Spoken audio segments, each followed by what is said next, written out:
Good afternoon, everyone. I'm going to call to order this meeting of the Public Health, Environment, Civil Rights, and Engagement Committee for Monday, May 14th, 2018. My name is Philippe Cunningham, and I am the chair of this committee. With me at the dais are council members Ellison, Schrader, Gordon, and Johnson. Please let the record reflect we have a quorum. Also wanted to give a quick shout out to Peggy, our city clerk, and also our clerk for this committee, and also Andrea for being the city attorney for this. So I wanted to, we have 8 items on today's agenda, including public hearings on the reappointment of Commissioner of Health and the Tobacco 21 Ordinance. We will begin with the consent items, then move to the public hearings, followed by the discussion item. So on our consent agenda, we have 5 items. The first is a nuisance odors ordinance, setting a public hearing for June 4th, 2018 to consider the subject matter of an ordinance amending Title III, Chapter 47 of the Minneapolis Code of Ordinances related to air pollution and environmental protection, energy and air pollution amending provisions related to nuisance odors. This amendment will actually codify the health department's current practices. The second is the Day of the Transgender Child, the passage of a resolution recognizing May 20th, 2018 as the Day of the Transgender Child in the city of Minneapolis. This is actually going to be the 2nd annual Day of the Trans Child, and Transforming Families, a nonprofit that supports parents and their trans children, has moved this event from being local to being international. So very excited about that. And then if you are a trans ally, please consider joining us on Saturday, May 19th at Hidden Falls Regional Park for the Day of the Transgender Child celebration event. And then next Friday, May 25th at the full council meeting, where we will read the resolution and present it to community leaders. The next consent item is Minneapolis Advisory Committee on Aging appointments and reappointments. And just for the crowd who's here, I'd like to take a moment to, well, first I would like to recognize Council Vice President Jenkins. Thank you for joining us. I'd like to take a quick moment to thank folks who take their time to be on advisory committees by raising and praising some of the work that they've already done and some of the genius that they're bringing. So bear with me while I go through and honor these community elders who have taken the time. So approving the following city council reappointments for 2-year terms beginning January 1st, 2018 and ending December 31st, 2019. We have Charlie Lakin, Seat 2, Ward 2, who worked for more than 40 years in disability services and supports as a teacher, researcher, and consultant and community living advocate. He is also the recipient of the University of Minnesota's Outstanding Community Service Award and the Public Policy Award on Minnesota's Department of Health and Human Services and Board on Aging Policy Award. We have Flo Kastner, Seat 5, Ward 5. She's a former ED of the Minnesota Civil Liberties Union. She participated in the founding of the Children's Theater Company and School. She's assistant professor at Oakland University as the only American faculty of the Royal Academy of Dramatic Arts. She is a member of several national low-income housing coalition, housing law, and disability law organizations. We have Hazel Tanner, Seat 11, Ward 11. Ms. Tanner retired from MPS system in June 2012 after 16 years of service as a licensed school nurse. She is currently involved in the Minnesota Black Nurses Association, which is dedicated to improving the health and living conditions of those experiencing health disparities all along the public health spectrum, both in the community and internationally. We have Joanna Leese, Seat 13, Ward 13, bringing a lot of experience in project management and grants administration, specialized in social service delivery, arts, and volunteer management. Now we are also looking to approve the following mayoral appointments for the completion of a 2-year term. We have Mark Lucas, who is Ward 5, Seat 14 member at large, has 18 years as a commercial real estate and multi-housing developer, most recently focused on senior housing, specifically affordable housing. James Meyer, Ward 11, Seat 15, is a member at large, an LPN in long-term care for 10 years at the Minnesota Veterans Home, and passionate about advancing the quality of life for the aged and helping them stay in their home when advantageous. We have Rebecca Furman, Ward 3, seat 17, member at large, who is very passionate about serving her community, and the Minneapolis Advisory Committee on Aging she's felt that has provided her with great opportunity to pull together her experience to be able to serve the aged community. And then last, we have approving the following mayoral reappointment. Jean Greener, seat 16, member at large, is a lifelong resident of Minneapolis and is the former director of Community and Church Relations for Presbyterian Homes, and served on the Catholic Elder Care Board.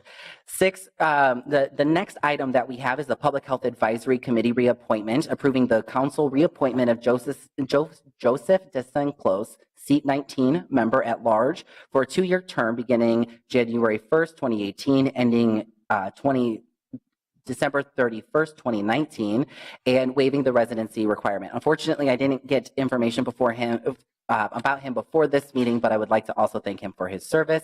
And the last consent item that we have is the Minneapolis Foundation / Environmental Legacy Fund grant for the Minneapolis Solar Energy Green Business Initiative, accepting a grant from the Minneapolis Foundation Environmental Legacy Fund in the amount of $20,000 for the Minneapolis Solar Green Business Initiatives. And I just wanted to say real quick to that, because of the great work like this, our health department and sustainability office are set to meet and potentially exceed their goal to double the amount of solar energy produced in the city of Minneapolis in 1 year. So I just wanted to say great work, team. On those consent items, do committee members have any questions? All right, seeing none, I move approval of the consent agenda. All those in favor of the motion, please signify by saying aye. Aye. Those opposed say no. The ayes have it, and that item is approved. So we're going to be moving now to our public hearings. Our next item is the public hearing to consider the reappointment by the Executive Committee of Gretchen Musicant to the appointed position of Commissioner of Health / the Director of the Health Department. Okay, so now what I will do is I will open this public hearing. I have a sign-in sheet and will call the names in the order listed. If anyone is present who would like to speak and did not get to sign in yet, please see the clerk, Peggy. I wanted to make a quick note before we dive in. We have a very large crowd today. I'm so happy to see so many folks involved and passionate. We have 2 minutes per person, so oh wait, I'm sorry. I skipped ahead to the next one. My apologies, everybody. Not opening it to that part yet. Sorry, my apologies. So I'll open the public hearing. Is there anyone here to speak to the reappointment of Gretchen Musicant? Anyone? All right. Are there seeing no one wishing to speak, I will close this public hearing. And I see we have Mayor Fry. Thank you so much for joining us. And I would like to pass the floor to Mayor Fry. Well, thank you, Mr. Chair Cunningham. Although there wasn't anybody here to testify as to Gretchen's brilliance during the public hearing, rest assured, I'm sure that folks that are here, whether it's in support of raising the smoking age to 21 or any other health-related issues, that they are strongly supportive of Ms. Musicant's work. Gretchen's leadership has been broad and all-encompassing. She's someone that recognizes the intrinsic link between health and poverty, between pollution and wellness. She's someone who recognizes the fact that we can quite literally predict a person's likelihood of having a heart attack by the age of 50 simply based on the zip code in which they were born. And she's been excellent at tackling really specific measures, recognizing that the precision of our solutions have to reflect the precision of the harm initially inflicted, and that harm was precise. So we've done work around pollution remediation, making sure that those traditional cross-sections of pollution and poverty don't continuously exist. She's done work around group violence intervention, which makes sure we're moving away from kind of the traditional model of incarceration and moving towards a model that encourages mentorship and ownership within the community.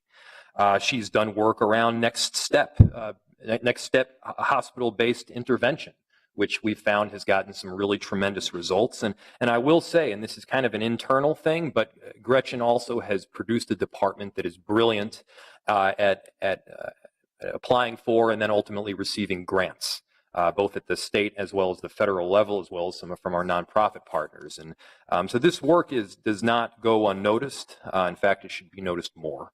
And when you look at Gretchen's work, it also stems beyond simply her work within in the health department itself. She's done quite a bit of work on FSAM and making sure that our new city office building is amenable and, in fact, accommodating to new staff.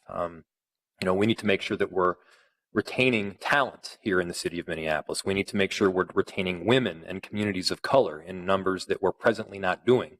And as we look at the working conditions and we look at the office space, that is a big part of it. We know that a whole lot of people who work in the city could be making a whole lot more money elsewhere, but they are here because they care about the city of Minneapolis. Ms. Musicant recognizes that. And her own employees have attested to some of the work that she's done. This doesn't come from me. This comes from the people who she works with. Gretchen, quote, Gretchen encourages all of her staff to be outwardly and mission focused, and she models that philosophy. Another staff, she reminds her staff that everything they do is about the people. They are at the top of the pyramid.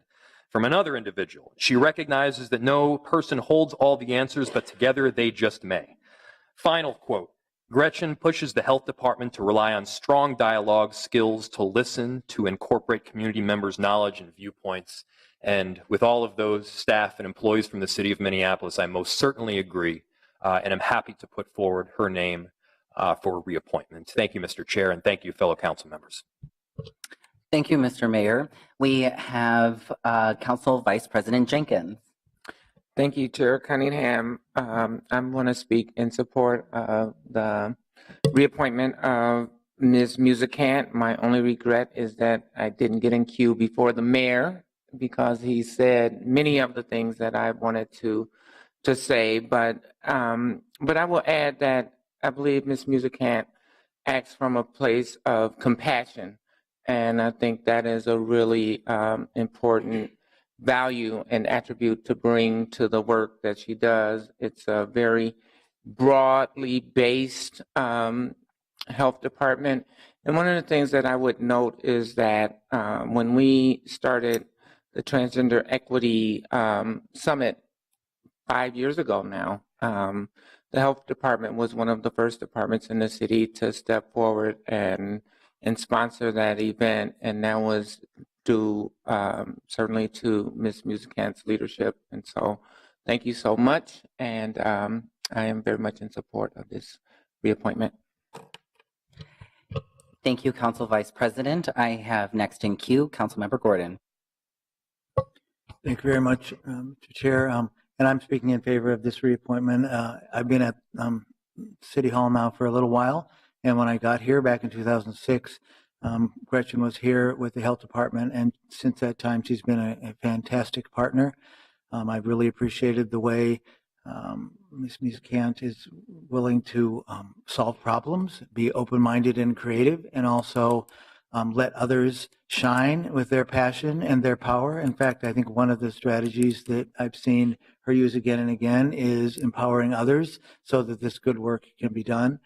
She's helped develop and lead a department, I think, that's willing to push the envelope and try rather courageous things in terms of for the health of the city, and also partner across departments, which you don't see here that often, but willing to see that really the way to make a bigger impact isn't maybe to stay over there in your little office, but actually to infiltrate and find out, well, what are the needs of the other departments? What are they working on? Where can we get some synergy going?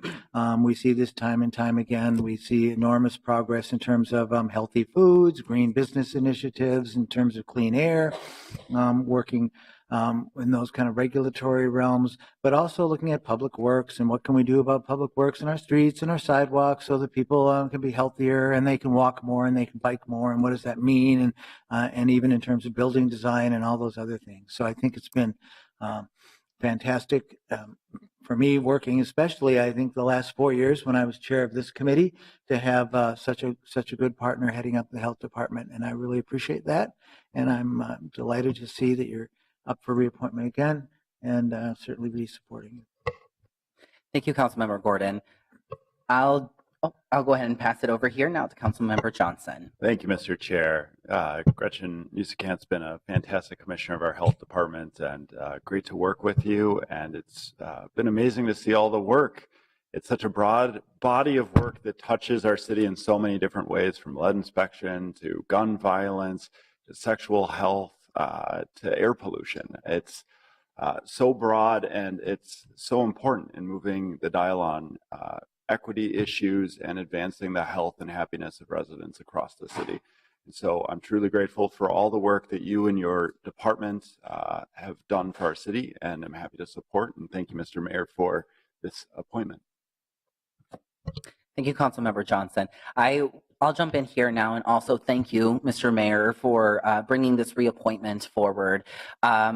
I have had the good fortune of being able to work with Commissioner Musicant since my time actually as a policy aide in the mayor's office. I worked very closely with her and her staff with their youth development and their youth violence prevention work. And now, since being a council member and now the chair of this esteemed committee, I have really gotten to be able to work even closer with her. And but now across the entire gamut of work that's been talked about here, that is completed by our public health department. So the accomplishments in her department under her leadership are undeniable.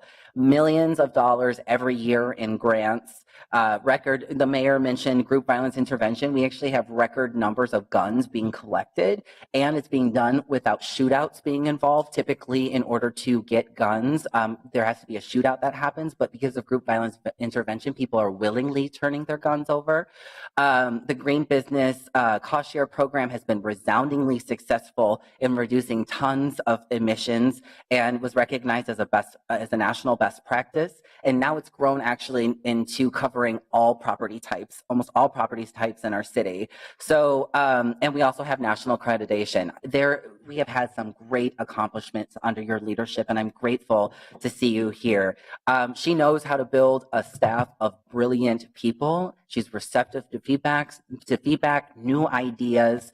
I look forward to being able to work with you over the next term to continue to strengthen and scale the strategies that are working to address some of our city and society's deepest challenges around violence, our children living in homes that are poisoning them through lead and mold, climate change and pollution, and more. So I will pause there. Are there any, Councilmember Gordon, do you have all right.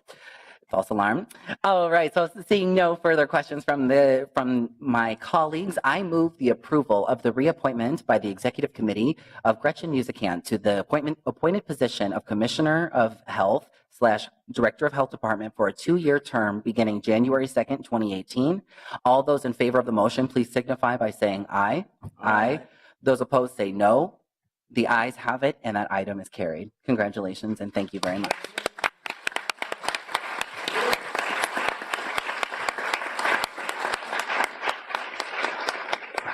Congratulations, Commissioner Musicant. Now, time for the next ordinance. So our second public hearing for today is on the Tobacco 21 ordinance.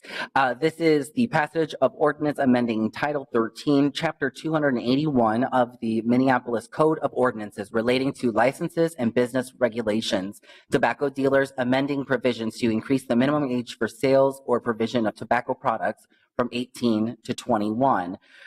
We have our newly reappointed Commissioner of Health, Gretchen Musicant, will have a presentation. Ms. Musicant.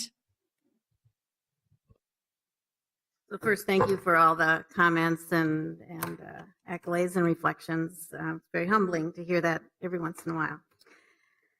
So I am Gretchen Musicant, the Commissioner of Health for Minneapolis, and I'm here to talk about the ordinance that's before you to increase the minimum tobacco purchase age to 21. And we need some slides. Do we need a code or something to unlock the computer? I'll talk while you're doing that, though, because I think you can follow what I'm saying. So, despite tremendous progress that we've made in reducing smoking, tobacco use remains a leading cause of death. In Hennepin County, 1 in 7 adult deaths are attributed to smoking. And at the current tobacco use rates, 1 in 13 youth will die eventually from a tobacco-related illness. There's also the financial healthcare cost burden. In Hennepin County, every year, we have almost $600 million of healthcare costs that are attributed to tobacco use. And statewide, that total comes to $2.5 billion. Given the highly addictive quality of nicotine and the difficulty that people have in quitting smoking, preventing people from ever starting tobacco use is the most effective strategy to reduce the negative health and societal impacts of tobacco. Tobacco use is initiated and established during adolescence, almost 100%. 90% of cigarette smokers started smoking by age 18, and 95% started smoking by age 21. That leaves only 5% of smokers who started later in life. In the past 17 years, youth cigarette use has dropped almost 23%, and the use of most other tobacco products has dropped too. For the first time in 17 years, overall tobacco use has risen and threatens to erode the progress public health strategies have made, and this is due primarily to the use of e-cigarettes. In 2017, nearly 1 in 5 high school students used e-cigarettes in the past 30 days. This is nearly a 50% increase since 2014. We hear a lot and probably know a lot about the health effects of tobacco. The short and long-term health effects of tobacco are well documented.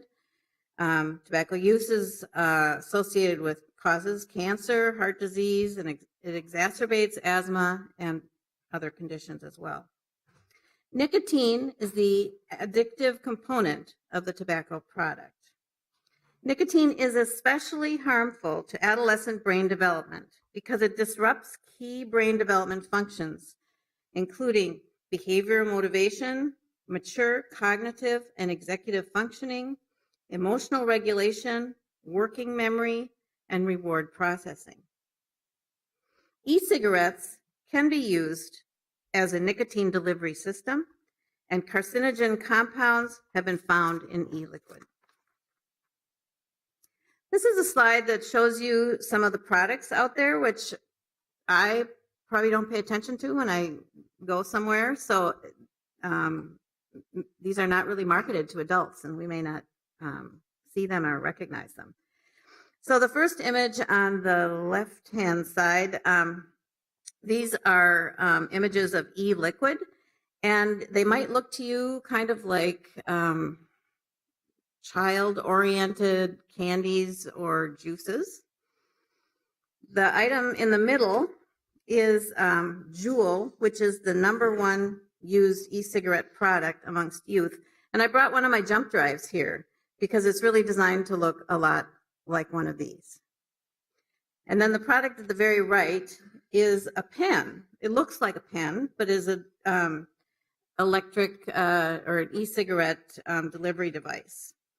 And so these are not only marketed to be appealing to young people, but also are confusing in their design so that vigilant adults may not even recognize what is going on in a classroom, say. So T21, the ordinance that we're considering today, that you're considering today, reduces youth access and initiation. Youth access tobacco products in 2 common ways. One is social provision, and that means a slightly older teen or peer who is able to legally buy the tobacco product supplies it to a minor. Today, under the current laws, underage high school students can obtain tobacco from 18-year-old fellow students, so someone they know or they might be going to school with. T21, which limits tobacco sales to people 21 years or older, increases the age gap between those who can buy tobacco and the people that they might share it with, thereby decreasing the social provision. The second way is minors can also buy tobacco directly, even though it's not done according to the law. Between April and June of this year, youth participating in the Minneapolis Health Department's Youth Compliance Check program were sold tobacco in 13% of the 120 stores that they visited.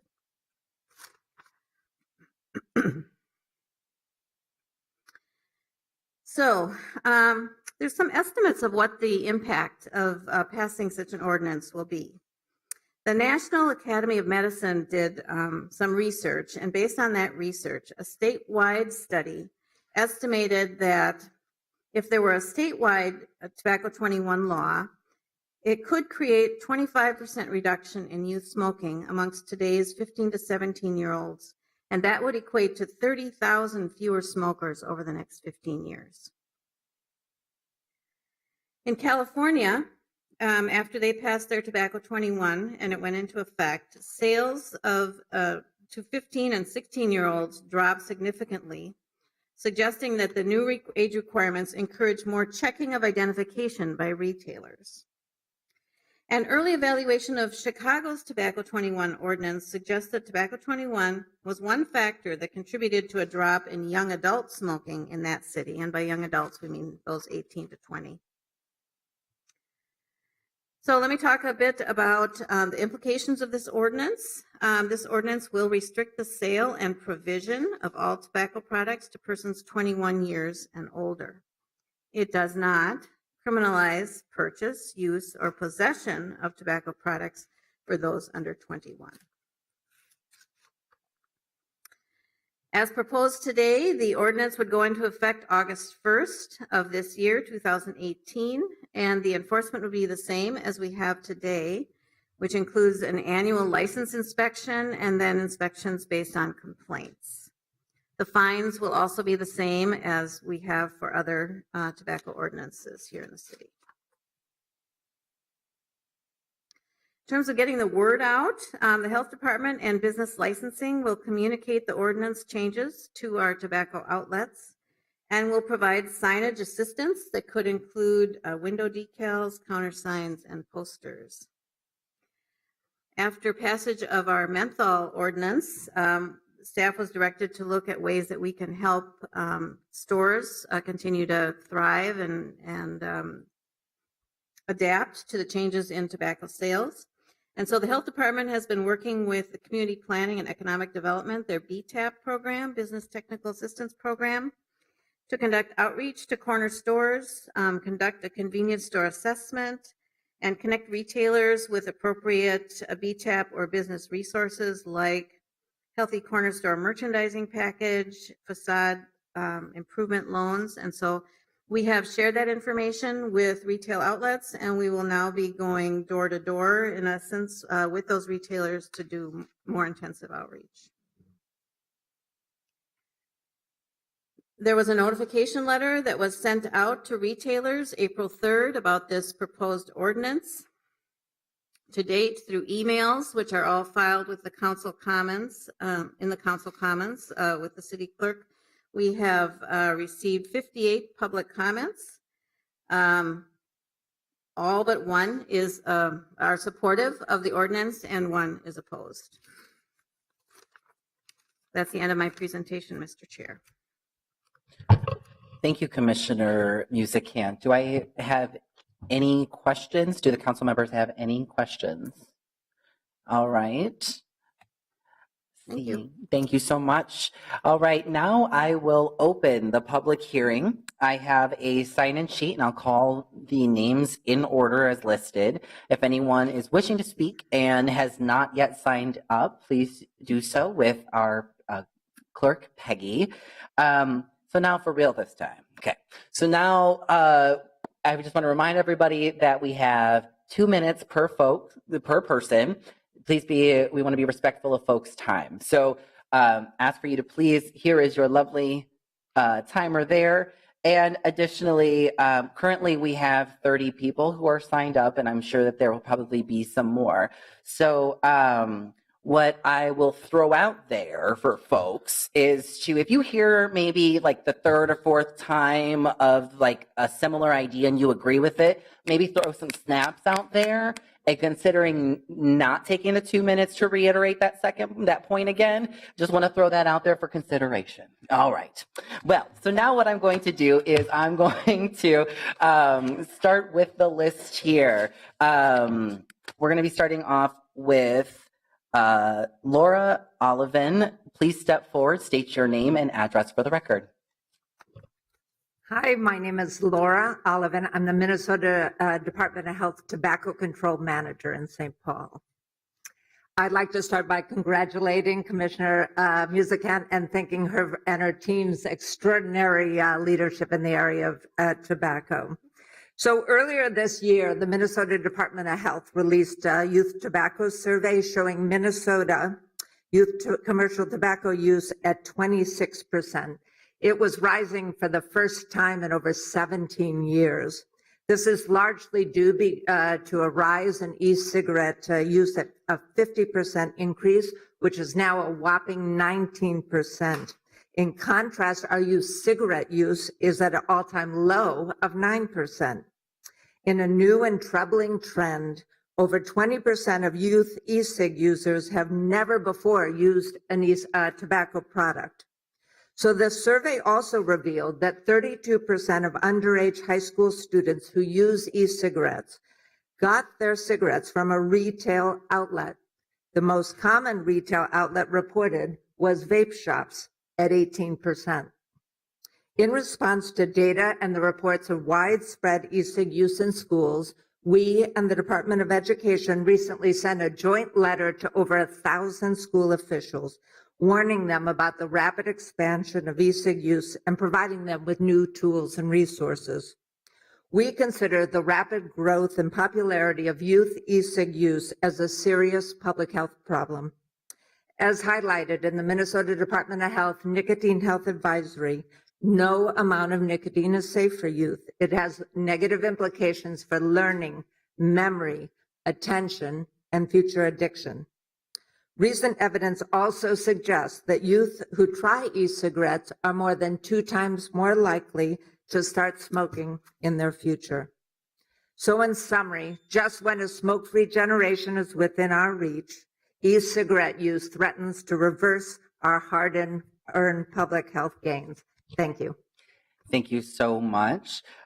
Next up, I also want to say I apologize if I mispronounce folks' names wrong or if I can't read your handwriting. So next we have Darrell Pratt.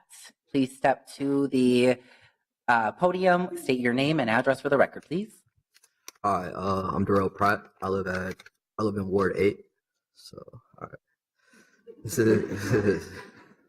I'm here today in support of Tobacco 21. I just recently turned 21. And I would just say, growing up in Minneapolis, a lot of my friends and peers began smoking tobacco and using e-cigs at a very young age. The tobacco industry each year spends billions of dollars marketing to young people that look just like myself. I believe that this is a cycle that needs to be broken, and I believe Tobacco 21 will be able to do that by preventing or making it harder for young teens like myself from picking up their first cigarette. So I'm here today asking you guys to support the policy, and thanks. Thank you, Mr. Pratt. Next up, we have Keisha Commons. Please state your name and your address for the record, please. Hi, my name is Keisha Commons. I live at 4340 Albert Avenue North. I am 17 years old. I am a part of Breathe Free North program. We are a group of youth who work to protect our community from tobacco and secondhand smoke. I've been a part of this since I was 12 years old. I am proud of all we've accomplished. I am here today in support of this policy because it will save lives. Please vote yes to protect the younger generation from daily tobacco addiction. Thank you. Thank you, Ms. Connors. Next up, we have Britta Babel. Please come to the podium, state your name and address for the record, please. Hello and good afternoon. My name is Britta Babel. I live at 2321 DuPont Avenue South. I'm a passionate social services worker for the nonprofit Aviva, where I work under the mental and chemical health wing. And I'm also a dedicated volunteer for the American Cancer Society Cancer Action Network. My interest in the Tobacco 21 policy stems from my passion to do everything I can to make our Minneapolis community better. This policy will help young people from ever trying tobacco products, including e-cigarettes, and will help prevent tobacco and the struggles that come with it. I also care about this policy because I believe it can reduce the number of cancer diagnoses here in Minnesota. I lost my mom to cancer and my dad's a smoker. He's been smoking for about 45 years, so if potentially Tobacco 21 was in place at his time, he may not be a smoker. Through my profession and through my father's deteriorating health and his many attempts to quit smoking, I've seen many different faces of addiction. You have the power to reduce cancer rates, improve the health of our community, and prevent young people from starting a life-threatening addiction through smart tobacco policy like T21.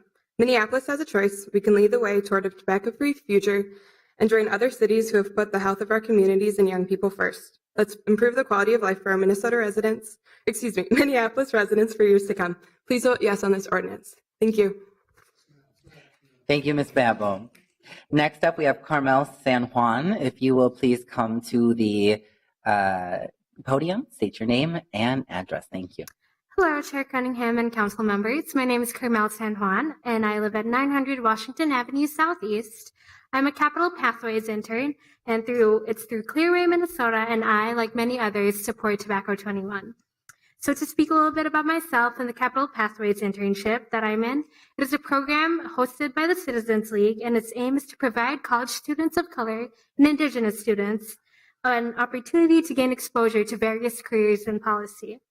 And so through it, I have been paired up with Clearway, Minnesota, and I'm fortunate to learn and gain a passion for smoking issues like these.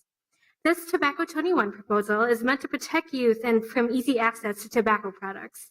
And it's meant to stop the start, like as many people have said.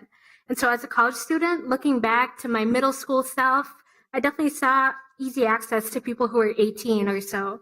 And when you think about the social networks that you interact with at that young age, despite this digitally interconnected world, you probably didn't hang around anyone who was 21 while you're in middle school. Nothing is a one-time fix, and so let's keep on pushing for what can benefit us all to stop the smoking and the addiction. And it can certainly start with us here. Thank you for letting me speak. Thank you, Ms. San Juan. Next up, we have Neil King. If you could please come to the podium, state your name and address for the record. My name is Neil King, and I live at 600 University Avenue Southeast. I just want to say that I'm grateful for the opportunity to speak today and to be here.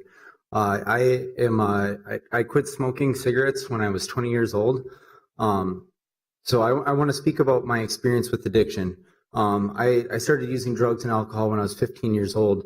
And in relation to using those drugs and alcohol, I started smoking cigarettes at 15 years old. By the time I was 16, I was a pack-a-day smoker.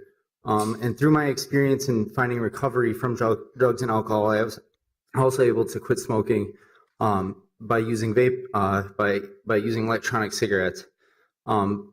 Something that I have noticed that's been a common thread of people that are in recovery, especially young people that are in recovery, is that cigarettes and coffee go hand in hand, and they're a beacon for a lot of people that are in recovery. And I also noticed that people that are my age that are in recovery from drugs and alcohol also find vaping as a catharsis to be able to help them stay sober and off of cigarettes. I don't know if I would have been able to quit smoking if I didn't have access to e-cigarettes at a young age. Yeah, I'm grateful. Thank you. Thank you, Mr. King. Next up, we have Steve Rush. If you could please come to the podium, state your name and address, please. Thank you very much. Good afternoon, City Council members of the Public Health Committee. My name is Steve Rush, and I'm appearing on behalf of Holiday Station Stores at 4567 American Boulevard West in Bloomington, Minnesota. I will be brief in my remarks. I want to thank the authors of the ordinance, Council members Elliston and Johnson. for meeting with the retail representatives on March 26 to discuss the concerns of the business community. I want to just touch upon 2 points made in that meeting. We would respectfully request that 2 changes be made to the ordinance. First, we would request that the administrative penalty of $50 be left in place, which is to be paid by the sales associate who made the underage sale. The presence of a fine should help act as a deterrent from sales associates making a sale of tobacco products to underage people. In training a new employee, we would typically inform the individual that an underage sale could result in a potential fine as well as potentially losing their employment, and we believe this helps keep employees vigilant.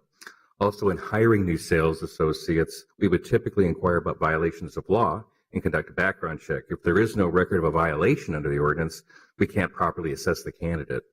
Second, we would request that the effective date be moved from August 1 to October 1. Retailers will need time to come into compliance with the new sales age. We need to completely retrain all of our current sales associates and update the training materials that we use to do so. For the stores that electronically scan IDs like Holiday, we need to update the point of sale software and test the same. Some stores use a paper program called WeCard, and they would need time to update their materials for age 21. When Edina heard testimony in April of 2017, the city decided on an implementation date about 3 months later, and that affected only 18 retailers. Minneapolis, I believe, has over 300 licensed locations, which would likely affect hundreds of employees that needed to be retrained. Giving us 4 months extra to comply would be greatly appreciated. Thank you very much. Thank you, Mr. Rush. Next, we have Paul Pentel.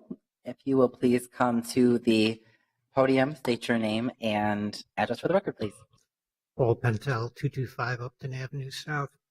I'm an internist. I'm director of the Tobacco Dependence Clinic at Hennepin County Medical Center, and I am the Ward 7 representative on the Minneapolis Public Health Advisory Committee. So I'm here representing that committee to convey our unanimous, very enthusiastic support for the proposed amendment.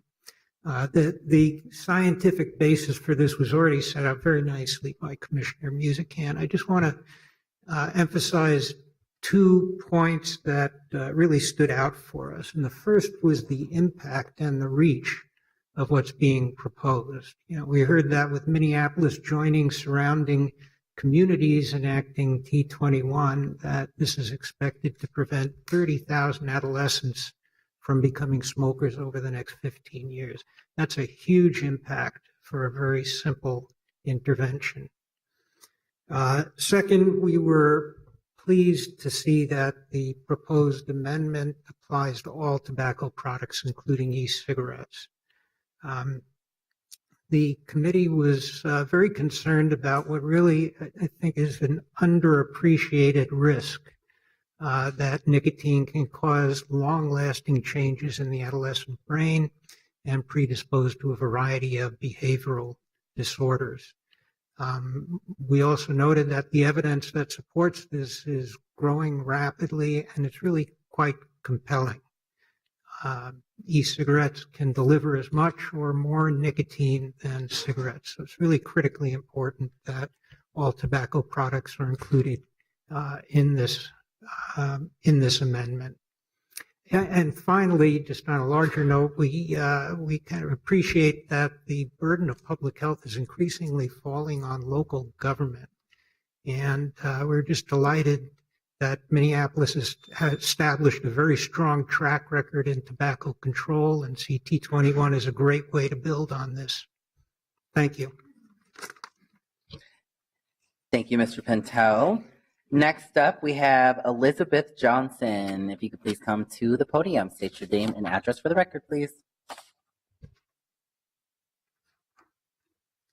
Hi, and good afternoon. My name is Elizabeth Johnson from Elk River, and I'd just like to start off by saying thank you to the council, audience, and other speakers today. And also that I believe raising the minimum age for tobacco is quite unnecessary. States and cities across America, including New York and California, have already implemented laws to raise the age to 21. There's been no systematic research on the effects this will have on smokers. However, there has been research on when people start, and 98% of smokers start before the age of 18, full well knowing that it will hurt them. It makes no sense to entrust the rights to vote, elect officials, marry, fight in wars for our country, and participate in legal contracts if we can't even entrust them with the choice of smoking or chewing tobacco. By law, on every packet and box of cigarettes sold, it will tell you it will kill you in one way or another. Today, we should be fighting the raging and impending opioid epidemic ravaging entire communities, not common sense. Thank you for your time.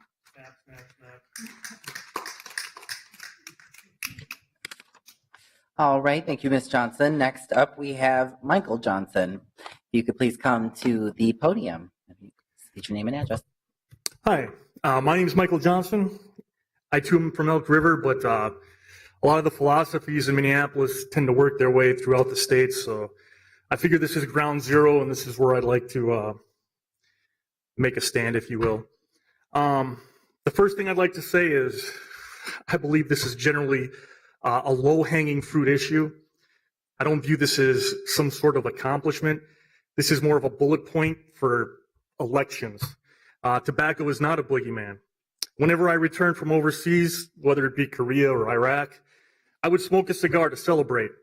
Now a young Marine or Ranger, whenever he comes home doing good things to bad people, he will be denied this right in this city. That seems preposterous to me. Second, I would spend my time, if you could figure out how to deal with drug dealers and those causing the destruction of generations of people of all colors, then I might congratulate you. For instance, the public library. The public library has more security than the building I work in. Why?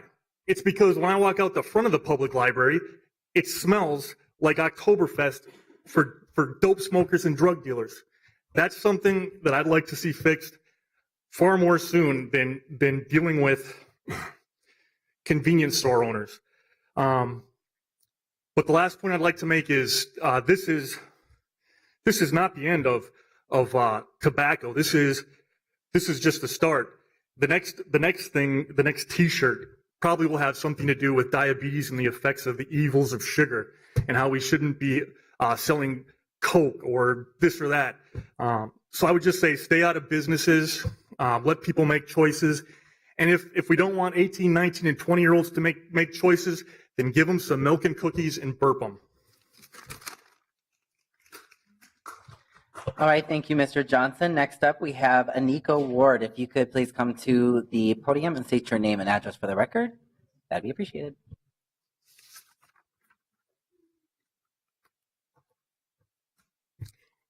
Hello, Chair Cunningham, City Council members, City Council staff. Good afternoon, and thank you for the opportunity to speak today. My name is Onika Ward, and I'm Director for the Center for Prevention at Blue Cross and Blue Shield of Minnesota. We're the state's largest health plan, supporting 1 in 3 Minnesotans. I'm here today to urge you all to pass the proposed ordinance to raise the sale age of tobacco products, including e-cigarettes, from 18 to 21.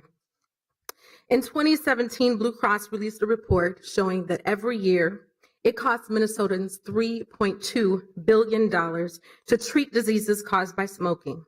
It also costs Minnesota businesses $4.3 billion in lost productivity annually because of the loss of earnings due to premature death. The total annual cost, $7.5 billion, is a staggering figure. But we're not just talking about money. Every year, over 6,000 children and adults die prematurely because of smoking. That is the equivalent of an entire small Minnesota town every year. The cost of commercial tobacco in both healthcare costs and loss of life cannot be compared to the loss of profits for those who want to continue to sell these lethal products. As a mother of 4 children under the age of 21, I also have a personal stake, like many of you, in ensuring that our youth do not succumb to the aggressive marketing tactics used by the tobacco industry in order to recruit replacement smokers and guarantee profits. Almost 95% of addicted smokers start smoking by the age of 21. The tobacco industry knows this and heavily targets 18 to 21-year-olds. This ordinance can reverse this tragic statistic and keep youth from becoming the next generation of smokers. I hope you'll take this important step in ensuring our youth can breathe free and create a healthier Minneapolis. Thank you so much for your time. Thank you, Ms. Ward. Next up, we have Latricia Vita. If you could please come to the podium, state your name and address for the record, please. Good afternoon. Latricia Vita, 3241 47th Avenue South. My name is Latricia Vita. I work at North Point Health and Wellness Center in North Minneapolis. I'm here today, of course, in support of Tobacco 21. The Minneapolis City Council has a long history of leading the way in enacting policies that protect people from the harms of tobacco, of commercial tobacco. After hearing from the African American community, this council took a stand against menthol tobacco. Thank you. Now you have the opportunity to once again protect our community from tobacco's addiction. One of the best ways to do this is by stopping young people from ever getting addicted to tobacco in the first place. Tobacco 21 does just that. So I hope you will vote yes. Also, I would like to thank you all for ensuring that this policy won't criminalize young people who possess tobacco and that it only prohibits the sale of tobacco to those under 21. Thank you. Thank you, Ms. Vita. Next up, we have VJ Smith. If you could please come to the dais and state your name and address for the record, please. First of all, VJ Smith, president of Mad Dads. Congratulations, Gretchen, and congratulations to one of the most diverse city councils in the history of the city of Minneapolis. Let's give them a big round. Yeah, snap on that. Yeah, snap on that. As the president of Mad Dads, I'm a product of the candy cigarette, so it shows how old I am. And that was my first marketing tool that was used against me to get me excited about smoking cigarettes until I could actually get my hands on a pack. And then I began to smoke cigarettes. And it took me many, many years to get rid of that poison out of my system and to quit. And so I've been on a mission to help people live because I've seen what it does to our community. And I see how many dollars get wasted in our community on cigarettes. So today, I'm here in support of raising the tobacco sales age to 21 in Minneapolis. And tobacco is a defining issue for our time with the research and health science that exist. There is a great struggle between what we know is good for our health and the temptations that prevail in our society.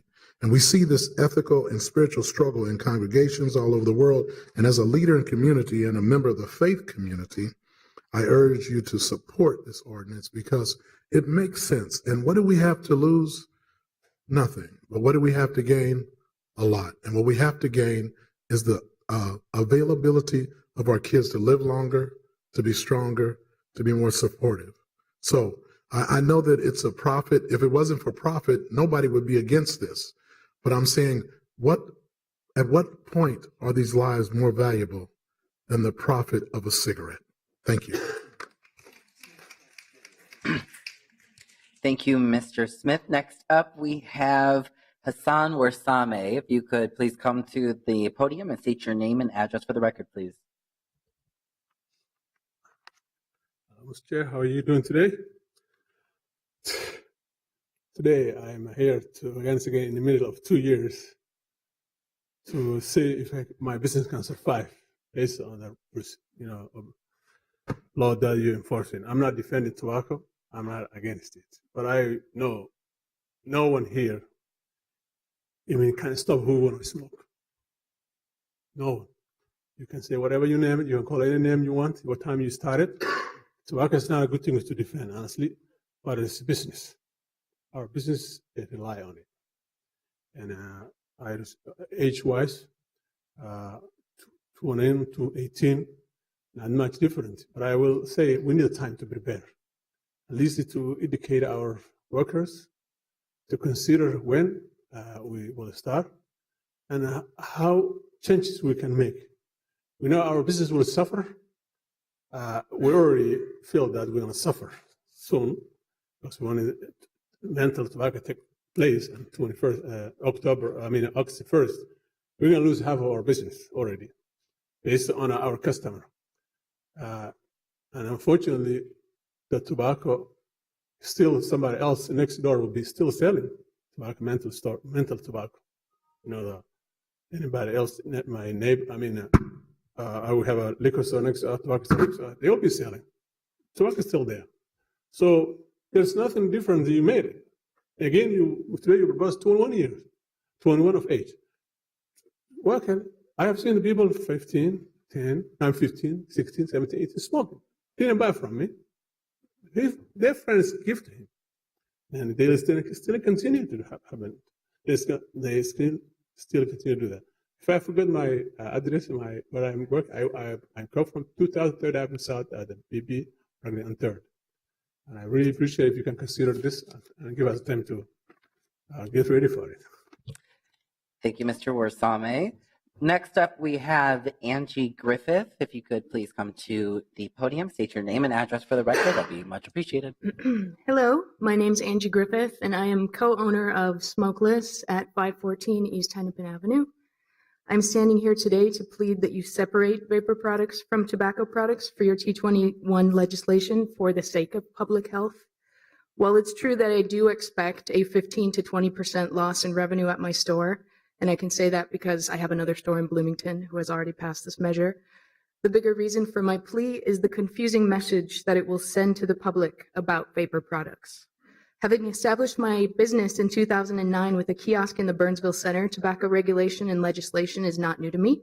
I've stood up in front of some of you before with the sampling ban, and I've watched Minneapolis make the sound choice to make an amendment for vapor products.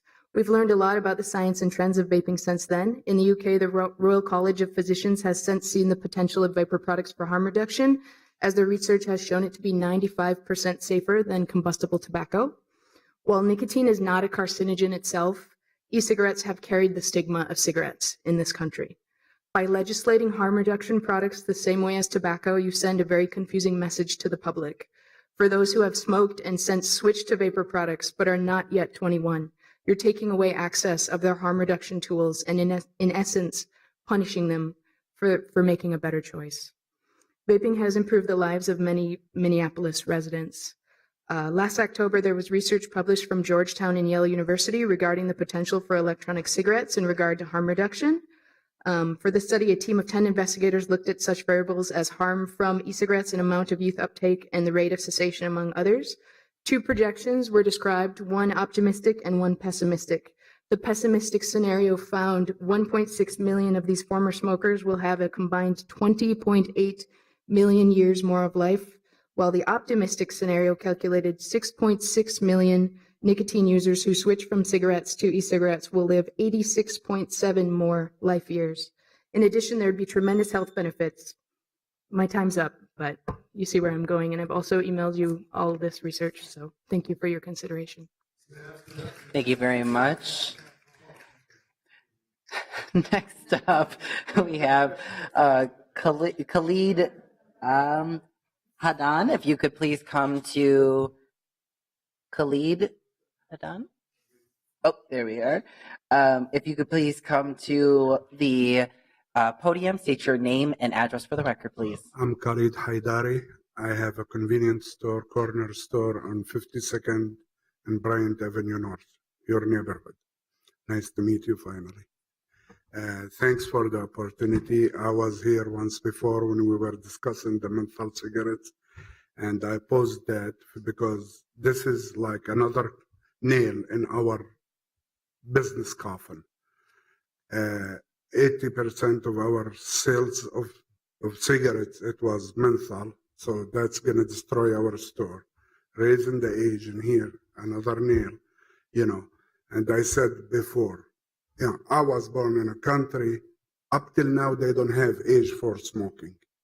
Lebanon, up till now they don't have it. I'm 58, I never smoked. It's a human choice. Why do you want to take a choice from people? Okay, and before I said about menthol, where's the discrimination? Do we allow people who don't smoke menthol to enjoy their cigarettes? Do we allow the people who don't smoke menthol to die early? Do we want to reserve the life of people who smoke menthol?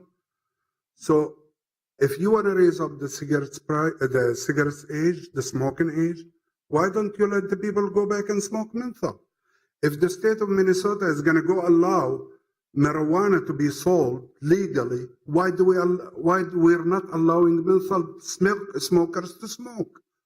Minority or majority? With all due respect, it's your bill, but it's killing us. You know, convenience store. Why North Minneapolis doesn't have smoke shops? Why don't you allow in your district to have tobacco shops? Why don't you allow me to have tobacco shop? Why is the zoning, it's only against North Minneapolis? Where is the freedom for the guy, like one gentleman said, the guy who go and fight for our country, and he cannot smoke a cigarette? He could vote for the president, he cannot smoke a cigarette. He could vote for you, he cannot smoke cigarette. Thank you for the opportunity. Thank you, Mr. Handari. Next up, we have Mackenzie Jensen. If you could please come to the podium and state your name and address for the record, please. Afternoon. My name is Mackenzie Jensen. I live at 4104 Blaisdell Avenue South, and I'm a university student, or I'm a student at the University of Minnesota. I know, I'm smiling too. Nice to meet you. So I've been an electronic cigarette user since the age of 18, specifically the day after my 18th birthday. I just want to tell you my quick story. I was 15 when I started smoking, and it had partially due to the obvious rebellious nature against my parents, because that's why most of us started smoking underage. We had friends who had cigarettes, and that's how it was. At the age of 18, when I turned 18, I wanted to change. I saw something different. I saw a different opportunity, and that opportunity was electronic cigarettes. That changed my life that day. The day after my 18th birthday, I bought an electronic cigarette from a small business here. And from there on out, I have not had a single cigarette. That day changed my life. My grandpa was a smoker up until the age of 50. He started at around the age that I started. He died of lung cancer. I see electronic cigarettes as a alternative to smoking that can save lives. And I see it on a daily basis. I work for a business called Infinite Vapor. And I've been there for 3+ years. And I've watched people change their lives and switch on a daily basis. It's something that I'm familiar with. It's something that I've seen physically in front of me change lives. I want to help people in that sense. So today, I hope you guys can oppose T21 so we can save a couple more lives. Thank you. Thank you, Mr. Jensen. Next up, we have Sylvia Amos. If you could please come to the podium and state your name and address for the record, please. Good afternoon, City Council members. My name is Sylvia Amos, and I live at 1918 Thomas Avenue North. I serve as president of the Women's Auxiliary of the Minnesota State Baptist Convention. We work in partnership with the Stair Step Foundation, an organization that confronts and addresses inequity in our community through the African American Church. The Women's Auxiliary has educated our congregations, family members, and community about the dangers of menthol, how menthol has specifically placed in our communities, how tobacco companies have engineered these products with menthol and targeted African Americans for use. The tobacco industry is heavily marketing the deadly products to our young people, especially e-cigarettes.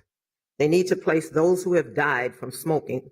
They need to replace those who have died from smoking-related illnesses with youth.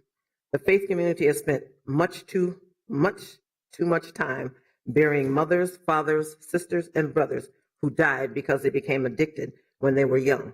We can't afford to lose another life. This ordinance will continue to lower the mark on the number of youth who start using tobacco so that we are one step closer to a smoke-free generation. We thank you for doing everything you can to protect our community and our youth from the harms of tobacco, and we sincerely appreciate your leadership. And I consider this issue to increase, and I wish that you would consider this issue to increase the tobacco sales age to 21. I thank you. Thank you, Ms. Amos. Next up, we have Tim Coaster. Sorry if I said that wrong. If you could please come to the podium and state your name and address for the record. You're close. My name is Tim Kester. I live at 4901 12th Avenue South, and I'm the president of the Independent Vapor Retailers of Minnesota. My organization represents small businesses that sell vapor products in Minnesota. We are not Big Tobacco. We don't sell products made by Big Tobacco. I'm here today to ask you guys to not include vapor products in your proposition to raise the age to buy tobacco products from 18 to 21, because doing so will just make it harder for adult smokers under the age of 21 to switch from smoking cigarettes to vaping, which we know is the most popular and the most effective method currently available for people looking to quit. The city of Minneapolis has embraced harm reduction in other areas like needle exchanges and wet houses, and it should do so as well when it comes to smoking cigarettes. Like I said, I do represent businesses here, and you've heard of the impact that raising the age to buy vapor products has on businesses that sell vapor products, and that 15 to 20% loss in revenue is concerning for businesses. But what's even more concerning is every one of those dollars of lost revenue could potentially be taken across city lines, right across the border to a neighboring city, and spent on cigarettes. So I'd like to ask you to please amend the proposal to not include vaping in the raising the age to purchase to 21. Thank you. All right, thank you, Mr. Kester. Next up, we have Alana Haggerty. If you could please come to the podium, state your name and address for the record, please. Hi, my name is Alana Haggerty. I live at 323 7th Street Southeast in Minneapolis here. I am also here to oppose this law as well. I also think that you should separate vaping from tobacco products as well, because when I was 18 years old, I also used vaping products to quit smoking cigarettes. I'd been smoking since the age of 13 or 14, I believe. And unlike other people, I actually got them from older family members that had already been smoking. So I never got it from people that were from the ages of 18 to 21. That's kind of most of what I would like to say to you guys, but yeah, so I would like to separate the two. Thank you for your time. Thank you, Alana. Next up, we have Amanda Jensen. If you could please come to the podium, state your name and address for the record, please. Good afternoon, Chair Cunningham and council members. My name is Amanda Jansen. I live at 5605 Pleasant Avenue in Ward 11. As a Minneapolis resident that cares deeply about the health of my community, I strongly support this ordinance. I'm also here today on behalf of Minnesotans for a Smoke-Free Generation. We are a coalition of over 60 organizations across Minnesota that share a common goal of saving Minnesota's youth from a lifetime of tobacco addiction. We advocate for bold policies like Tobacco 21 that will protect our kids and create a healthier future for all. Thank you once again for setting the standard, taking a stand, and leading the way in our state. Thank you, Ms. Jansen. Next up, we have Adele Evedine. If you could please come to the podium and state your name and address for the record. My name is Adele. Ken, can you please help to lower the microphone or somebody nearby? I think I can reach it. Can we hear? Okay. Sorry, just looking for some help over here. We're good. Thank you. Is that good? Yes. Okay. My name is Adele Evedin, and I live at 1225 LaSalle Avenue. I am not affiliated with any organization, but I am strongly opposed to this ordinance. I think that prohibiting legal activities to adults who can vote, who can buy a gun, who can be sent to war, who can marry, who can buy a house, is insulting. And what we really need is to show our youth that we have the confidence in them so that they can learn to make informed, healthy decisions for their own lives. If we start interfering with the way in which we are training young people, both adolescents, and then telling legal adults what they can and can't do, I find that very alarming for the future of raising a responsible society. Thank you very much. Thank you very much. Next up, we have Alex Fang. If you could please come to the podium and state your name and address for the record. Can you put the microphones back up? I'm sorry. I know, you're fine. Thank you. So, good afternoon, council members. My name is Alexander Fung, 2600 University Avenue Southeast of Ward 2 with Councilman Gordon. Thank you very much for having me.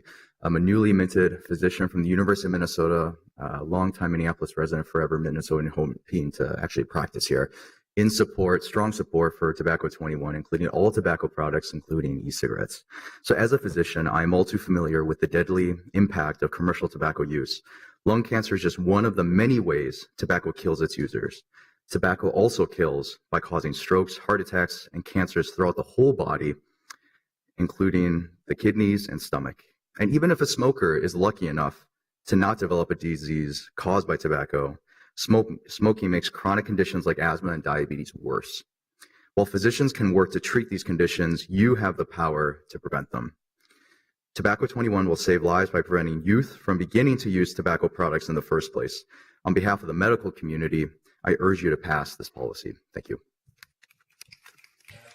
Thank you, Mr. Fung. Next up, we have Nayeli Hernandez. If you could please come to the podium, state your name for an address for the record, please. Actually, if you're under, are you under 21 or under 18? Then you don't have to state your address for the record, if that's okay. Okay.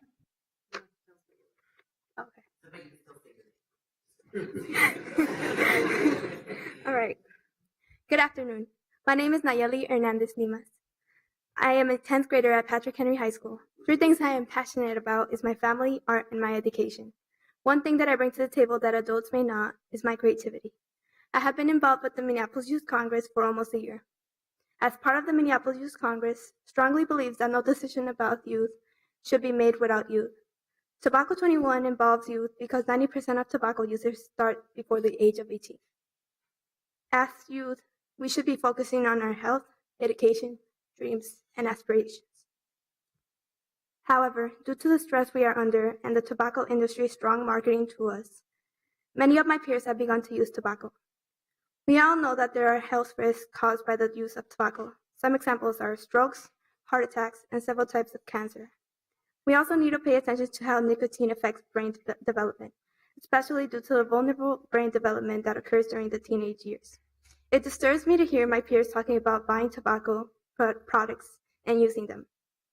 We are proud to be able to working on preventing future youth from the addiction of tobacco by limiting the accessibility to our youth. We hope that Minneapolis is proud and can be one more city to apply Tobacco 21 and help protect our youth. Thank you. Right. Yeah, Jack. My name is Jack Leon. I go to Hiawatha Collegiate High School. 3 things I'm passionate about are music, law, and history. One thing I bring that adults don't is my passion for this Tobacco 21 initiative.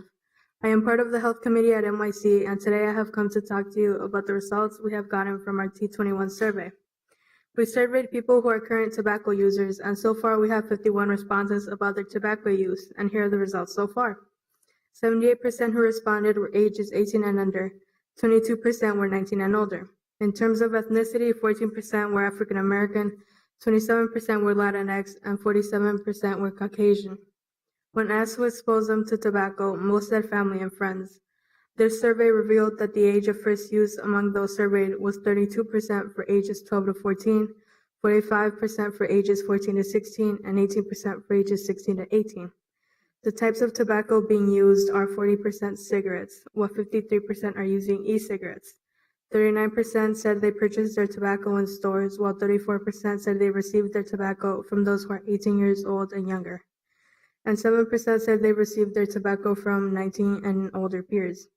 This means that people surveyed are close to 5 times more likely to be getting their tobacco from their 18 and under-year-old peers versus those 19 and older.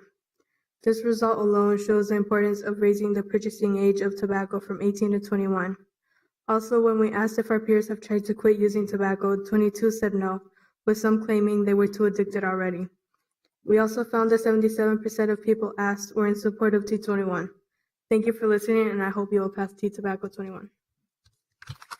Thank you for that good information, Ms. Leon. Next up, we have Amy.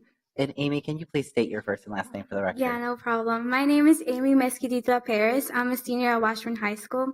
3 things I'm passionate about is my culture as being Latina, equal opportunities, and for a better future. What I can bring to the table that adults can is my experience as a full-time student and as a Latina in Minneapolis. The goal of this policy is to prevent youth addiction to tobacco by limiting the accessibility to our youth. We all want the best for our youth, but in order to do this, we should better educate teens about the effects of tobacco. Have centers where we can support students who are at risk to falling into this addiction. The Health Committee of NYC will work on ways to inform students about T21 and the risk of consuming tobacco. I have personally seen the effects of tobacco on my family. My grandpa suffered from lung cancer due to his long-time addiction that started when he was 6. Every product that includes tobacco should be included in this initiative. For us as youth and the future generations, we believe it is important to have a safe and healthy environment where we can all succeed. The goal here is to be able to start a movement towards a better community. Our youth, us, want us to know that our city, our community, our home wants the best for us. By passing T21, future generations will not struggle economically, socially, and health-wise due to the consumption of tobacco products. Thank you. Thank you to all 3 of you. And Nayeli, I just want to say, go Patriots up in the 4th Ward. All right, next up, we have Mark Bartholomew. If you could please come to the podium, state your name and address for the record, please. Mark Bartholomew, 222 County Road B2 West, Roseville, Minnesota. My name is Mark Bartholomew. I'm the manager of Smokeless Smoking Northeast, located in the birthplace of Minneapolis. I've had the privilege for the past 5 years to help people transition from smoking to vaping. In this time, I have seen all walks of life come through my shop. I have assisted in helping 18, 19, and 20-plus-year-olds quit smoking through vaporization and turn their life around at an early age, only to bring their parents in and help them get off smoking. It never gets old to witness this. I myself started at 15. I never had any influences towards this. I was led to vaping by the cold weather. And after I tried that, I couldn't smoke anymore. I couldn't do it to myself or anybody around me. The following principles are pulled from the Harm Reduction Coalition. They advocate for the acceptance and expansion of harm reduction approaches necessary for sound public health practices, accepts, for better or worse, that licit and illicit drug use is part of our world, chooses to minimize its harmful effects rather than simply ignore or condemn them, calls for non-judgmental, non-coercive provision of services and resources to people who use drugs and the communities in which they live in order to assist them in reducing the attendant harm. If we raise the age of vaping and smoking to 21, we are essentially teaching the public they're one and the same. All studies to date clearly state that vaping is 95% safer than smoking. As a citizen of the great state of Minnesota my whole life, I implore you to consider leaving exemption for vaping so that the younger population can further their success in harm reduction and leading others towards healthier living. Thank you. Thank you, Mr. Bartholomew. Next up, we have Jesse Forsblade. If you could please come to the the podium and state your name and address for the record. Hello there, Jesse Forsblade. I wasn't planning on testifying today. I was just told that if a 15-year-old girl could do it, then I should be able to, so. Space for everyone in our democracy. Absolutely. I liked your presentation. I thought that there was some good information in there. I don't know if you put it together yourself or had some help doing it. The little double bubble picture was pretty funny. I just want to say that when it comes to nicotine, it is not the same thing as tobacco. You cannot lump them into the same thing. They are not the same. You talked about nicotine being harmful and like hacking into the child's dopamine reward system. Sir, so you need to speak to me. The way that this works is you have to talk to me. Okay, so address you guys. Yes, please. For sure. I mean, why are we targeting nicotine? We could be targeting video games. We could be targeting McDonald's. I guess that's all I want to say. Thank you, Mr. Forceblade. Next up, we have Nia Kilstofty. If you could please come to the podium, state your name and address for the record, please.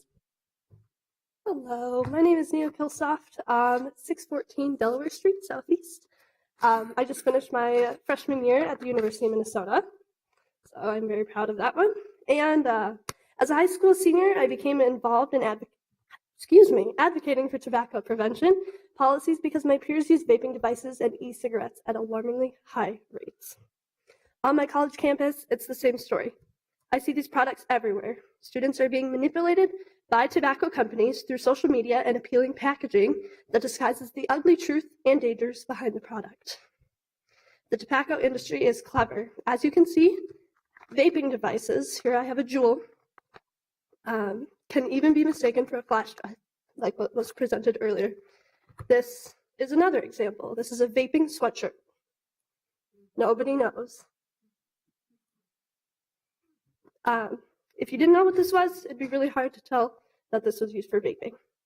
By raising the tobacco sales age to 21, you have the opportunity to prevent future generations from addiction and harmful and deadly products. I support this policy, and I hope you do as well. Thank you.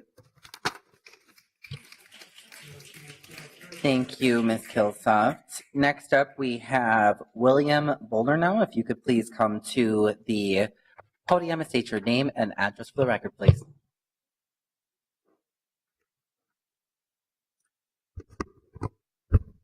Hello, my name is William Boldnow. I'm one of the owners at Infinite Vapor. We have 14 retail locations across 3 states, and we are home to 1400 Lagoon Avenue in Minneapolis. And I'm here to generally oppose vaping into T21 plus. We help hundreds of thousands of people in the 5 years we've been in business, and the amount of people that we've helped have ranged anywhere from 18, as you've heard from many different people, up to a 90-year-old lady. I think if you take away vaping, cigarettes are far more accessible, and kids are going to go back to smoking cigarettes. And as you've heard, smoking is down dramatically because people are doing the 95% healthier alternative, which is vaping, as you've seen in many studies. So if you, again, take that away from them of having the ability to have all the different options of products, they're going to go back to tobacco. Our stores ID people on arrival and on checkout. So we are trying to double up to make sure that we keep these out of the hands of people under the age of 18. Minors are easily accessible to alcohol, which is 21 plus. I'm sure, just speaking on experience, and any one of you could say the same, you or anybody else you know didn't most likely had alcohol when you were in high school. It's actually doubled over the years of high school percentage of people that drink, and it's been 21 plus the whole time. So if people want something, they're going to find their hands. Criminals want to hurt somebody, they're going to do criminal activity. Changing a law is not going to, unfortunately, I don't believe, do that, and it's going to actually cause more harm than you're trying to do with good. And I believe you guys are trying to do good, and I commend you and appreciate the fact that you guys are. But I really hope that you do keep vaping out of this so we can not put the cart before the horse and take something away that actually is doing harm reduction before you actually know what it's doing or not doing, because right now you're acting based on emotion, in my opinion. We're also on a main transit line. We have a lot of people that come to our store from many other cities. As you know, there's a main transit hub right in Minneapolis, and ultimately I hope you guys appreciate the fact that we draw business to Minneapolis and give people an alternative to come here to Uptown as well.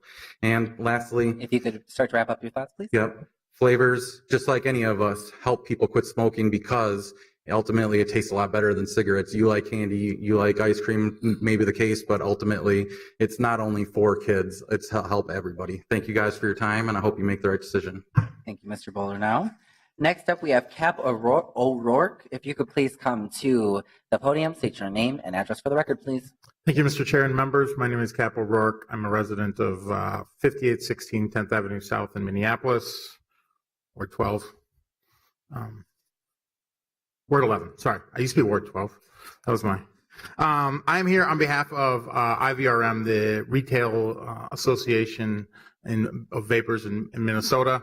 I would like to address a couple of issues raised and give you some data from the Minnesota Department of Health. According to their most recent adult tobacco survey, vaping is the #1 option for adults looking to cut down or quit smoking. It's #1 by far. And when we look at the youth access of adult, the CDC data says that less than 2% of students who try e-cigarettes do so on a regular basis. The Minnesota Department of Health data actually supports this. When you look at their 2016 study, less than 5% of students who tried e-cigarettes did so on a regular basis. The majority of which tried some. The 30-day mark gets thrown about. What they don't tell you is in studies done by Clearway, Minnesota, the 30-day mark, using that as a measure for regular use of vapor products, has been shown not to be an adequate measure. So the CDC judges regular use as 20 days out of the last 30 days. The majority of students who are trying e-cigarettes are trying them 1 to 2 days a month. This signals that this is mostly students who are using these in an experimental process. And often, because vapor products do not all contain nicotine, a number of students are actually trying these with 0 nicotine. So the concerns of this becoming an ongoing addiction simply don't bear out. They haven't borne out, and in the UK, which matches what we've seen in the US, smoking rates continue to be amongst youth at all-time lows. Even though youth experimentation with vapor products has seen increases, students just simply aren't using vapor products and transitioning to cigarettes like many claim they are. Thank you. Thank you, Mr. O'Rourke. Our last registered speaker is Rich Pennington. If you could please come to the podium and state your name and address for the record, please.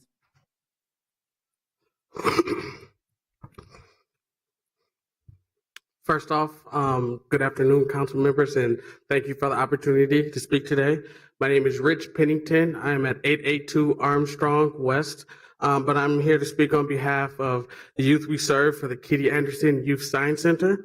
The Kitty Anderson Youth Science Center provides out-of-school programming for hundreds of underserved youth with the goals of building leadership skills, career readiness, and fostering confidence and appreciation of science, technology, engineering, and math, while working to be socially conscious and civically engaged. This year, our youth have been learning a lot about the science of tobacco and how we could help to prevent the harm tobacco causes community, particularly the most marginalized community members. We've all been surprised to learn about how much the tobacco industry targets our communities and to learn how much nicotine harms the developing brain. For this reason, the youth and I hope you will stand against the tobacco industry and vote yes. Thank you very much. Thank you, Mr. Pennington. All right. Is there anyone else wishing to speak? Please come on up to the dais, or excuse me, the podium, and state your name and address for the record. Thank you. Hello, council members. My name is Brian Reek, 1800 3rd Avenue South. A couple of my, current and former employees actually spoke earlier today, and I kind of want to sort of change gears and say something that no one has probably said up until this point. And I think it really is the fact that those who are in support and those who are not in favor are still really on the same side to a certain degree. I think we all care very much about the health of the people that we help serve in our communities. I've been a store manager of our Uptown Minneapolis location for, approximately 4 years. And in that time, I've worked with thousands of people. And I think until this point, I'm probably the only one who's apparently part of about 5% who actually started smoking after a legal age of 18. Most customers I've ever had the opportunity to work with, part of actually from our meeting, Councilmember Gordon, I remember us talking. Most people who have started using tobacco products started using that approximately, I've heard as young as 8, 9, 10, 11, 12, 13, 14. We've heard 15 out here already. All very far away from that 18-year-old threshold. The very common theme there is that most of these individuals started stealing these cigarettes from their parents, from some older family member. And And the fact of the matter is you can't put any ordinance or law in place that will actually eliminate a human's interest in doing things that they're not supposed to do. I was fortunate enough to have great parents and a great, home environment that led me to make what I believe is a smart decision up until the point I was 18 years old. But at that point, I was still left with a decision to make. I made my decision. When I turned 21 is actually when I was able to quit utilizing cigarettes in favor of vapor products. And I wake up every day feeling tremendously different than how I did as an 18-year-old smoker. Most people I've worked with feel tremendously different than they did when they were a daily smoker. And I think that anecdotal evidence speaks for itself. Thank you very much. All right, thank you. Is there anyone else present wishing to speak? Please come to the podium, state your name and address for the record, please. Councilmember Cunningham, council members, my name is Eugene Nichols. I live at 5910 David Court, Shoreview, Minnesota. I come to talk to you about two stories today, two personal stories. My brother just recently died of COPD. He started smoking at the age of 15. If I could have been there when he started smoking, and I was there, I think there would have been a different story that I'm telling today. The second story is one of my mom. My mom was my best friend. She had the courage to stop smoking at the age of 50, and she died at age 73. The reason why I tell that story is that when we looked at her autopsy results, it wasn't because of the direct cause of smoking that she died, but it was because of the related illnesses that she died from having smoked for so many years. So my point is this.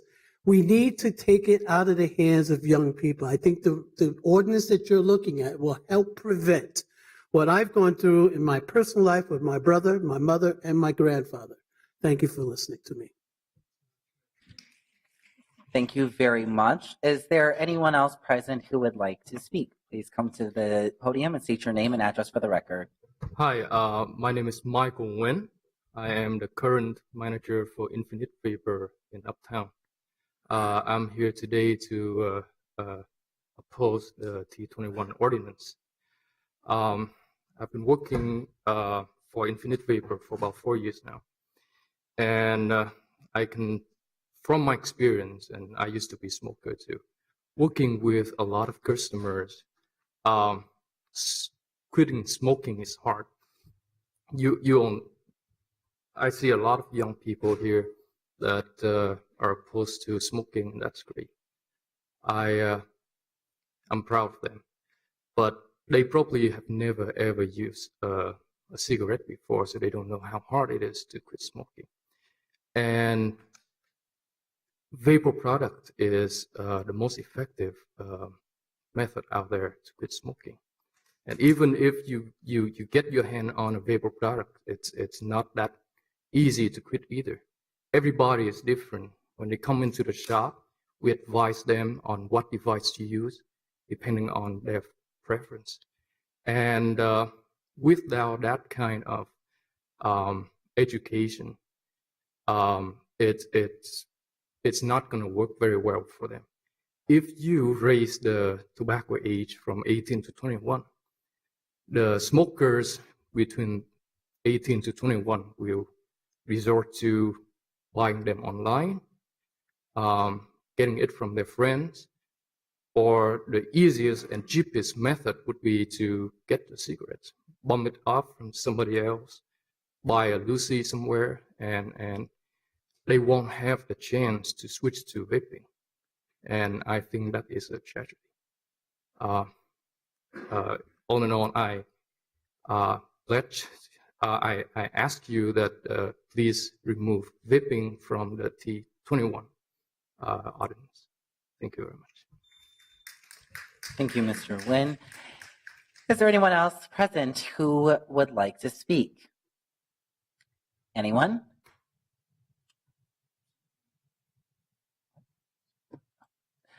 I'd like to speak. My name is Tony. I'm from Lakeville, Minnesota. I also own a vape shop, a couple E6 stores in Eagan and Lakeville. I want to just oppose or take vapor out of the T21 just because I think that a lot of people, like we've been hearing, we're on the side of public health and we want to benefit public health. A lot of teenagers start when they're 15. From 15 to 18, a lot of these teenagers and young adults develop habits to become one pack a day smokers. Now these young adults want to quit when they're 18 or 19. We're asking them to wait for 2 or 3 more years before they can have access to tobacco reduction products. By that time, they could be 2 pack a day smokers, and at the same time, the likelihood of them quitting tobacco after smoking for 2 or 3 more years without having access to those products, likely it increases their chances of not quitting tobacco. And so I think we're all on the same side. It's just that's my input on that. So thank you. Thank you very much. All right, please come to the podium and state your name and address for the record. Camille Hayfin. I live at 203 East 19th Street here in Minneapolis. I'm an MD and also hold an MPH, so I work in community public health advocacy and run a youth health coalition. I just want to say I appreciate the idea of harm reduction and of vape as a cessation device. However, the American Medical Association and no other institutions within this country have approved this as a cessation device. Moreover, this conversation is not about harm reduction and cessation. It is about stopping the start in our 15, 16, 17, and 18-year-olds who have access to their friends. I appreciate also the conversation about long-term recovery. However, vaping and cigarette smoking are not replacement therapies for other addictions.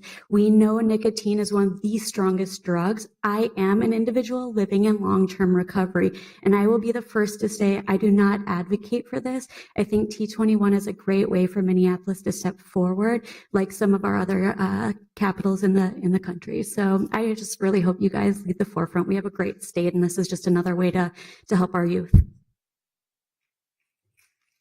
Thank you, Doctor. Is there anyone else present wishing to speak? All right, come up to the podium, state your name and address for the record, please. Hi, good afternoon, Council. My name is Bruce Gregoire. I live at 631 Southeast Oak Street, and I'm a first-year medical student here at the University of Minnesota, and I've been working in tobacco control for the last 4 years. I'd just like to echo what my colleague just said, that e-cigarettes right now, as far as the literature goes, are not demonstrated to be an effective means of tobacco cessation for individual users, especially when you consider the risk that they pose for youth as a modality to switch into tobacco later in life. I would just like to voice a counterweight and say that you should consider keeping the e-cigarettes and vaping products within the Tobacco 21 legislation. I'd also like to say that I just took a final a few weeks ago in human physiology. I passed, luckily. But in that class, thank you. But what our lecturers really stress upon us amongst the many organ systems is they taught us about the lung and how the lung is an exquisitely complex but very sensitive organ. And vaping is a relatively new technology. And what we don't know is what are the long-term complications that come with vaping. Illnesses that come up with cigarettes take 30, 40 years to pop up. And we don't really know the implications yet of putting these compounds into our bodies yet. So I think right now is an excellent time to be conservative about the risk that it poses to youth and their availability to put this in their body. I noticed these hearings are recorded right now, and I guess I feel I'm worried that one day, 40 years from now, when I'm on the couch Netflixing, I don't want to see some documentary comes up that shows we had the opportunity to say, we're going to try to avoid people being exposed to these compounds when we just didn't know how risky they were. I think now is a good time to be conservative. And I thank you for your courage in this endeavor. Thank you very much. All right. Is there anyone else present wishing to speak? Anyone? Oh, you caught on the second. Come on up. Please state your name and your address for the record, please. My name is Fukuiticha. I'm a pastor at Ebenezer Oromo Evangelical Church here in Minneapolis. I work with a lot of African. I know how much tobacco is affecting African community who doesn't have any voice. But when I listen as a pastor, I'm listening to the fight between the profits and life. So I urge the council to stand with life than money. So I support this resolution to pass, and I hope you just stand with life. Thank you. Thank you very much. Is there anyone else present wishing to speak? Anyone? Nope. Come on up and state your name and address for the record, please. My name is Jake Vorderbruggen. I'm from Eagan, Minnesota. I am a nicotine addict. I started smoking at the age of 18. I smoked for about 8 years, and I believe that T21 should not be passed for the reason of there are going to be people with nicotine addictions. Whether or not this is passed, the opportunity to vape rather than smoke or chew is an obviously healthier alternative. I've felt the differences myself. I would hate to see that cut off from anybody who's struggling with the cigarette addiction. The tar building up in your lungs, the stench, all the negative things that go along with smoking are alleviated with vaping. Not that it's a good thing to still be addicted to nicotine, but not everybody can just quit cold turkey.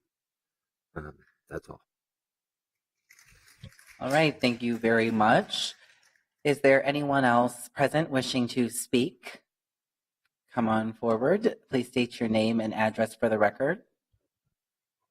Hi, my name is Sam Seymour, and I work for Vapes.com. We're located out in Bloomington. I just want to kind of share my personal experience with vaping. I used to smoke cigarettes in high school, growing up, started around 16. Vaping kind of came around a little after I was probably like 19, 20. I started it, and I was able to quit, and I haven't had a cigarette for about 4 or 5 years now. But one of the things I'd like to say is that vaping, the reason why it was so successful for me was I was able to lower my nicotine levels all the way down to even 0 if I so choose so. And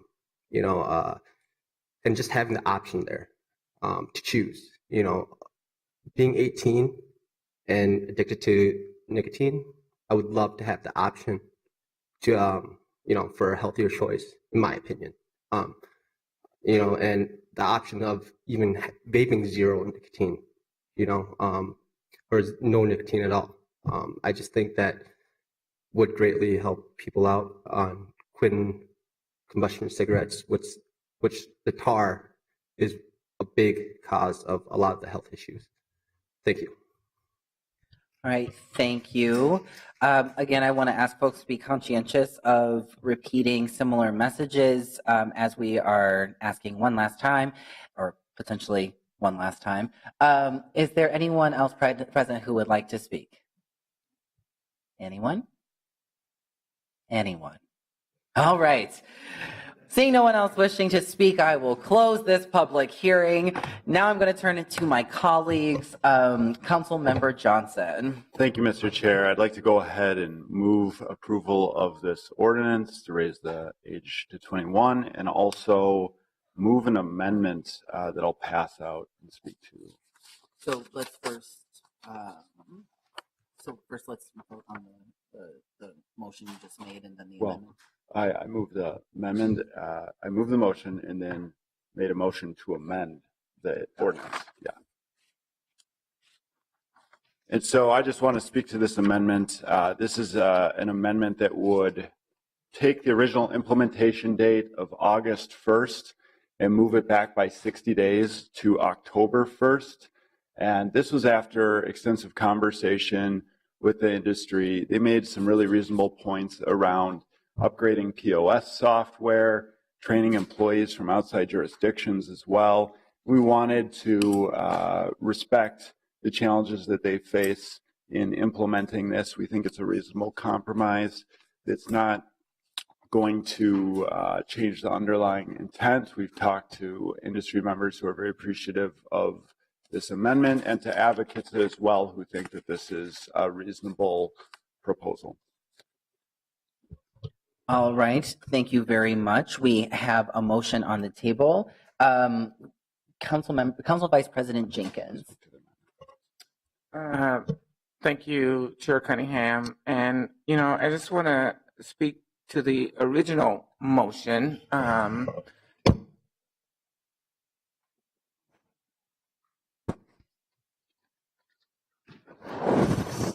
If I can jump in. Ms. Clerk, do we have to do two separate votes on this, or is it that we are voting on the amend? So we just do this one vote, and then the regular motion. Got it. Okay. So now we are speaking to the amendment.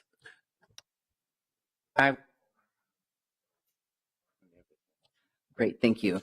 All right, so we have a motion for the amendment here presented by Councilmember Johnson. All those in favor signify by saying aye. Aye. Those opposed say nay. The ayes have it, and now we are moving to the original motion. And I will pass it back to Council Vice President Jenkins. Thank you again, Chair Cunningham. So, you know, I heard some people mention that we are dealing from a place of emotionality and with lack of evidence, but I would offer that I have been involved in tobacco prevention for over 10 years and served as a coach in the LAMP leadership program developed by Clearway, and have attended international, national, regional conferences about the impacts and effects of tobacco. One of the things that I did not really hear clearly, and maybe, you know, I had to leave the room for a little bit, but the impact of tobacco on low income and communities of color, which are significantly targeted and impacted by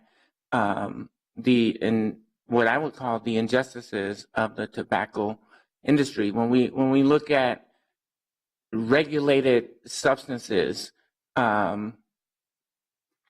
including if marijuana had the same impact on people's lives as tobacco, I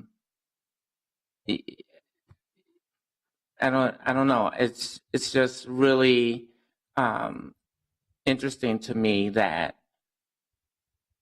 tobacco kills more individuals than any other substance, and we still allow it to be a legal substance. And so, to me, this step would just be a very small step in saying, we are interested and concerned about the health of our communities and our young people, and trying to take some measures to help improve their health. Thank you, Council Vice President. I'm going to actually pass it down to my colleague, Councilmember Ellison, who is a co-author on this ordinance, to speak to it. Thank you, Mr. Chair. I'm not on this committee, but was lucky enough to co-author this piece of legislation with Councilmember Johnson. And so I want to thank you for inviting me into this process and helping me as a new council member to introduce my first ordinance. I also want to thank the advocates for showing up and for everybody who stood up and testified. I think this is This is one of those things where I think the city of Minneapolis leads on a lot, and I'm really proud of that. But this is one of those instances in which we're actually taking some direction from our suburban partners, and so I'm really thankful to have to see surrounding cities also taking this issue incredibly serious.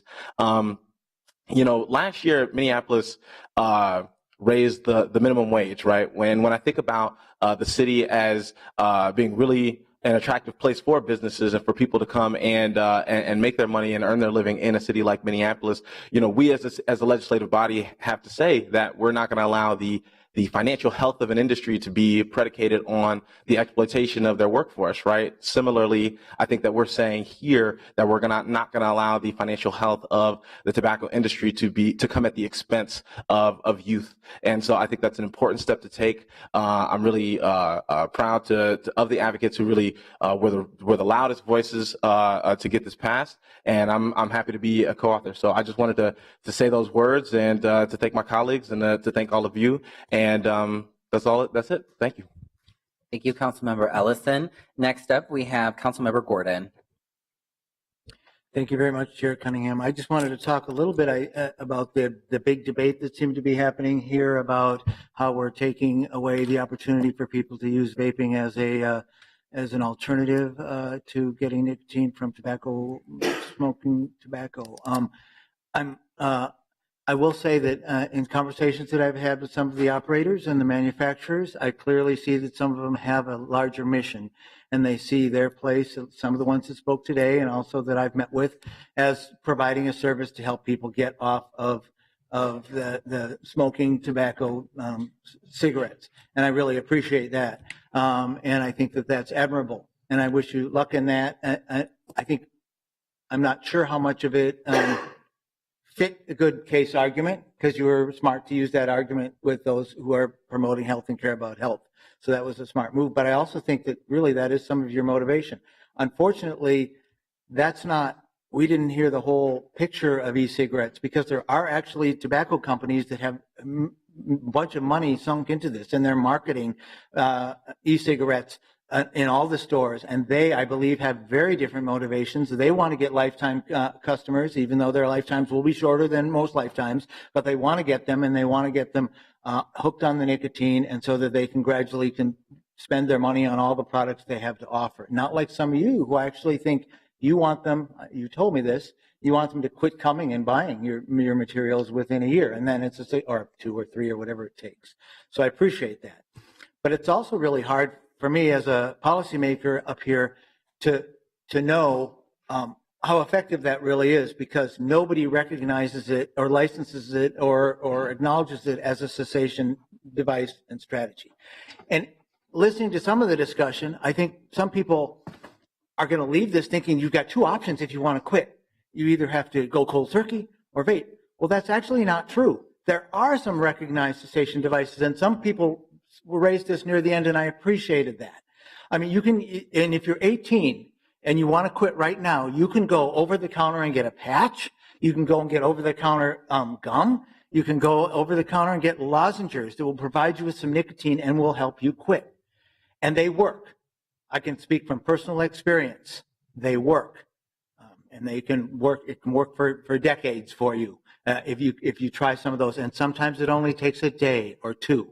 And so it isn't a big expense in going. And if that doesn't work good enough, you can actually go talk to a doctor, and you can get some non-nicotine alternative prescriptions to also assist you in quitting. There are teams of people in clinics who will help you figure out a good way to quit. And I think people should understand that. They're not going to be doomed somehow to driving to some faraway city to get some electronic vaping device so that they can get an alternative to smoking. So I just want that to be clear, especially for people who might have been viewing from home or somewhere else, that there are lots of alternatives, there's lots of support, and people want you to try to quit. And I would say for those of you who want to have the vaping alternative as a legitimate cessation device, you've got to figure out a way to have it recognized. There are still concerns about what else is in there, and I know that you've got recipes you'll share, and it shows that there's mostly okay stuff, I guess, but if you just Google it a little bit, you're going to find people who are raising concerns about what are the additives, who's regulating it, where are they actually listed, are they on the packaging, what do you get it? It's almost as a mystery as what the tobacco companies are putting in their cigarettes in terms of what they're putting in the vaping stuff and what kind of stuff that's untested and unfigured out. So be careful with it, even as you're using it as a stepping stone maybe to get off tobacco. So given all that, maybe overly dramatic and hand waving that I just participated in, I just wanted it to be clear that I sympathize with you, but I'm definitely supporting this ordinance. I think it's a little step that we can take in the right direction, and I hope that some of that explains some of the reasons why even part of me wanted to be sympathetic with you kind of mission hire driven industry folks, but I'm not convinced yet. Thanks. Thank you, Councilmember Gordon. Councilmember Johnson. Thank you, Mr. Chair. I want to start by thanking everybody who showed up today and took the time to come and speak. There were many passionate, powerful stories on both sides of the issue, and I greatly appreciate you being here today. I want to thank our advocates as well in the community that really is mobilized around this issue. I want to thank our health department staff, our business licensing staff, for their critical support in bringing this forward today. I want to thank my co-author. It's been great working with you on this, and appreciate the partnership. I also want to thank the other cities that have passed T21. This is something we like it when Minneapolis leads on issues, and in this case, we're not necessarily leading on it. We're proud to be joining our other cities, but these cities have really taken tremendous leadership in passing these policies. This includes Edina, St. Louis Park, Bloomington, Plymouth, North Mankato, and last week we were joined by 2 other cities, Shoreview and Falcon Heights. We're proud to add to this momentum and hope that it continues on in additional cities. And hopefully I didn't forget any other cities in there, because I know it's been a pretty popular one. I've been proud on this council to be a big proponent of our small businesses. I've worked to create our small business office. I've worked to eliminate dozens of regulations. I've worked to lower licensing fees and make it easier overall for businesses in the city. And I also believe in common sense legislation to advance public health. And so that's why I'm proud today to be authoring this ordinance with my colleague, because I believe it has a very minimal impact to our small businesses, but a very large impact to public health.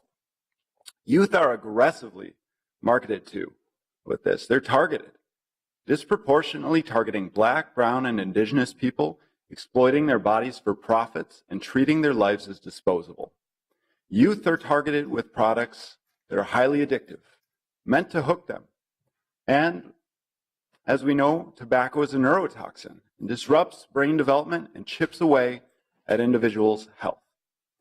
We need public health policy that stands up for our youth and gives them a fighting chance.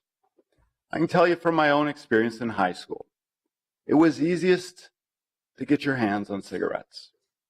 It was easy because seniors that are 18 years old could just go down the street to a convenience store and turn around and sell to their friends.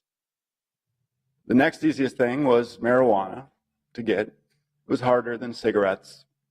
But then the hardest that I found was alcohol. You had to be really motivated to get that, because none of the seniors could just go get it. And a lot of people that are 21 and up didn't want to sell to teenagers still in school. And so you had to be pretty creative, pretty motivated. You might be able to get your hands on it.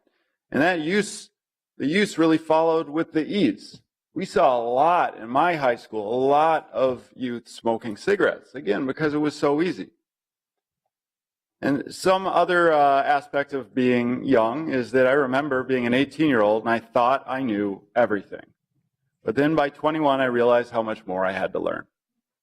And we know that youth's brains are still developing, including the rational thinking skills, all the way through 18 into 21 and even beyond.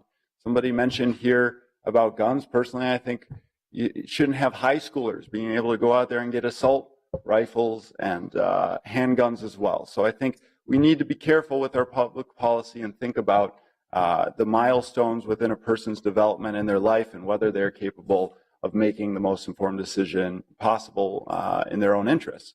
Because while we have warnings on cigarette boxes, if you ask most teens trying their first cigarette, if they thoroughly wrestled with and processed the reality that 2/3 of smokers die early from tobacco use and that they may be one of them, unable to stop after that first cigarette, if they were honest, most of them would probably tell you no. And while some people say smoking is a choice, addiction itself is not a choice. It is a disease. The easiest way to help people quit tobacco is to ensure that they never start in the first place. And as we become what I expect is the next city to pass this, not only do I encourage other cities across our state to take up this issue, I encourage the state to take action, to pass T21 at a state level so that over the next 15 years, 30,000 more youth will not start smoking and they will have healthier, happier lives, and so will all those that know them and can value and appreciate those the healthier position they are in. So with that, I ask my colleagues to support this. Thank you all. It's a privilege and an honor to be able to work on this issue. Thank you, Councilmember Johnson. Are there, do my colleagues have any other questions, comments, concerns? All right. Seeing no further questions, we have a motion from Councilmember Johnson on the table for the approval of the ordinance amending Title 13, Chapter 281 of the Minneapolis Code of Ordinances related to businesses and business regulation, tobacco dealers amending provisions to increase the minimum age of sales or provision of tobacco products from 18 to 21. All those in favor of the motion signify by saying aye. Aye. Those opposed say no. The ayes have it, and that item is approved. Y'all should probably clap for me.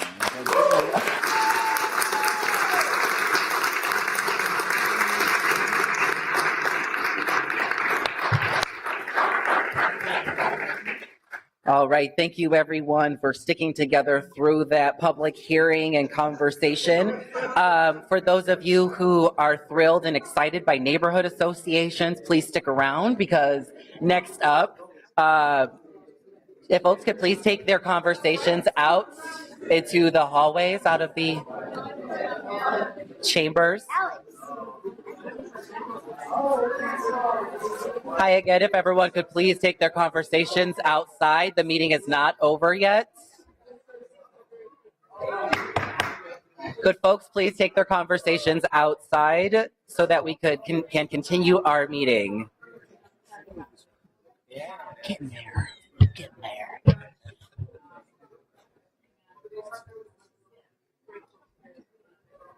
Yeah, I didn't think anybody. So we are, for those of you who are unsure, we are still having a meeting currently. We have a presentation next.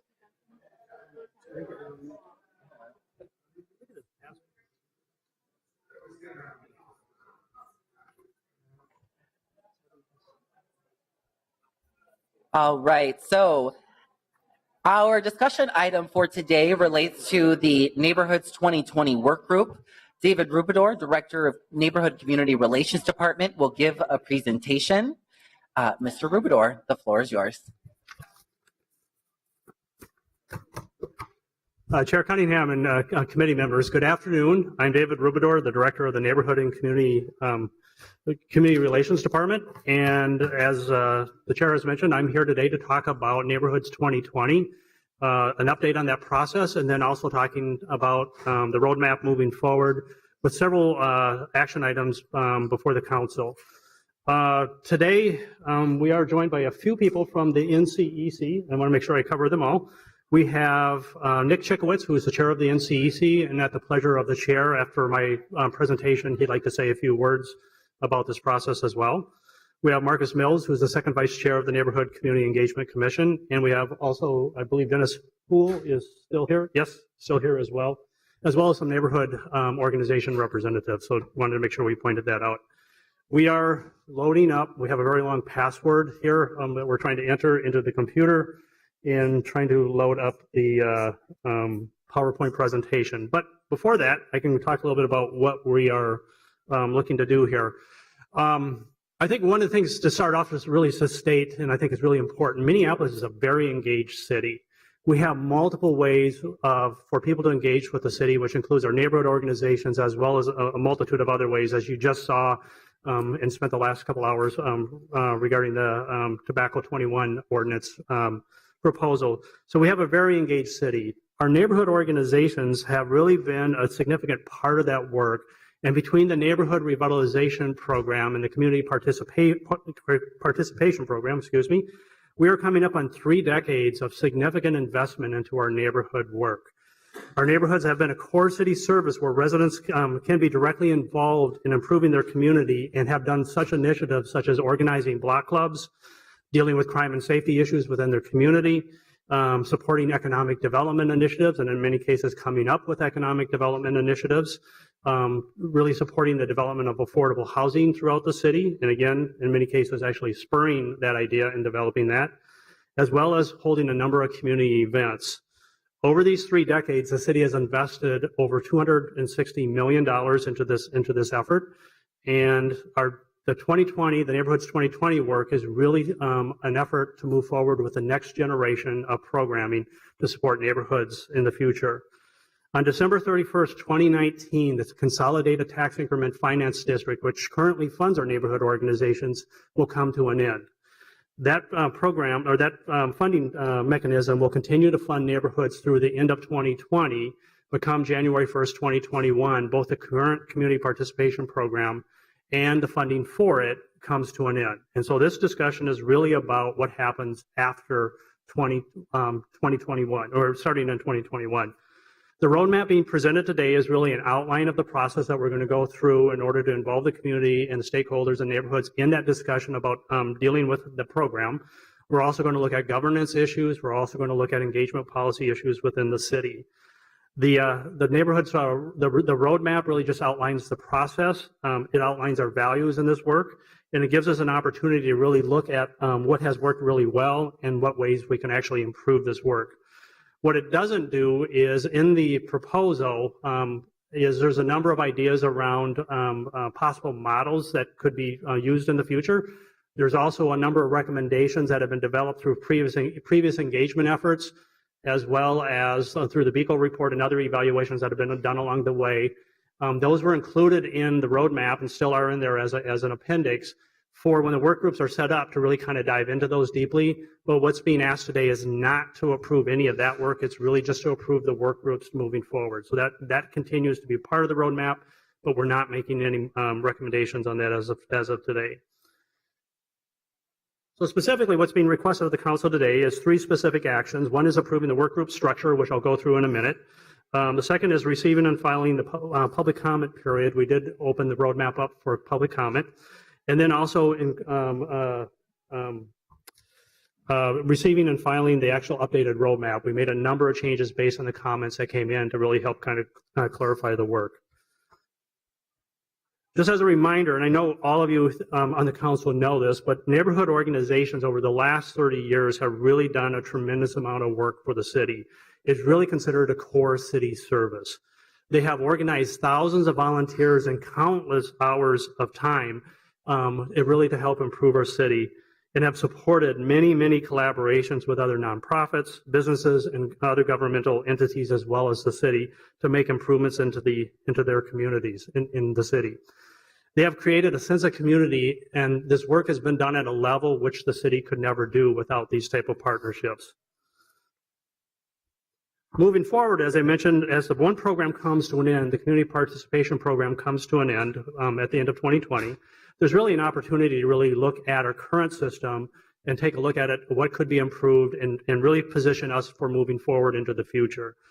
We know that there are many opportunities to improve the work. Our current system right now, many neighborhood organizations, there's different varying capacity levels within the organizations. We also want to make sure that we provide pathways for new leadership and that neighborhood organizations continue to serve as basically areas where community members can really learn leadership skills and move on to other things in the city. We know that the NCR staff are stretched in supporting the 70 neighborhood organizations in the city, and that currently some of our staff have as many as 17 neighborhoods assigned to them. We know the city has become more diverse, and it continues to become more diverse racially and culturally as more immigrants and communities of color move into the city, and our city has become more rented. The number of renters in the city continues to grow. We have become much more aware of the equity challenges that exist in our city and know that neighborhood organizations can be a partner in addressing those inequities. Oops. The one thing on this is I would say that our current model, as I mentioned, really was developed in the 1990s, and the city has changed a lot since that time period. So at this time really provides a great opportunity to take a look at this work and figure out what it is that we need and really to carry and support this work moving forward.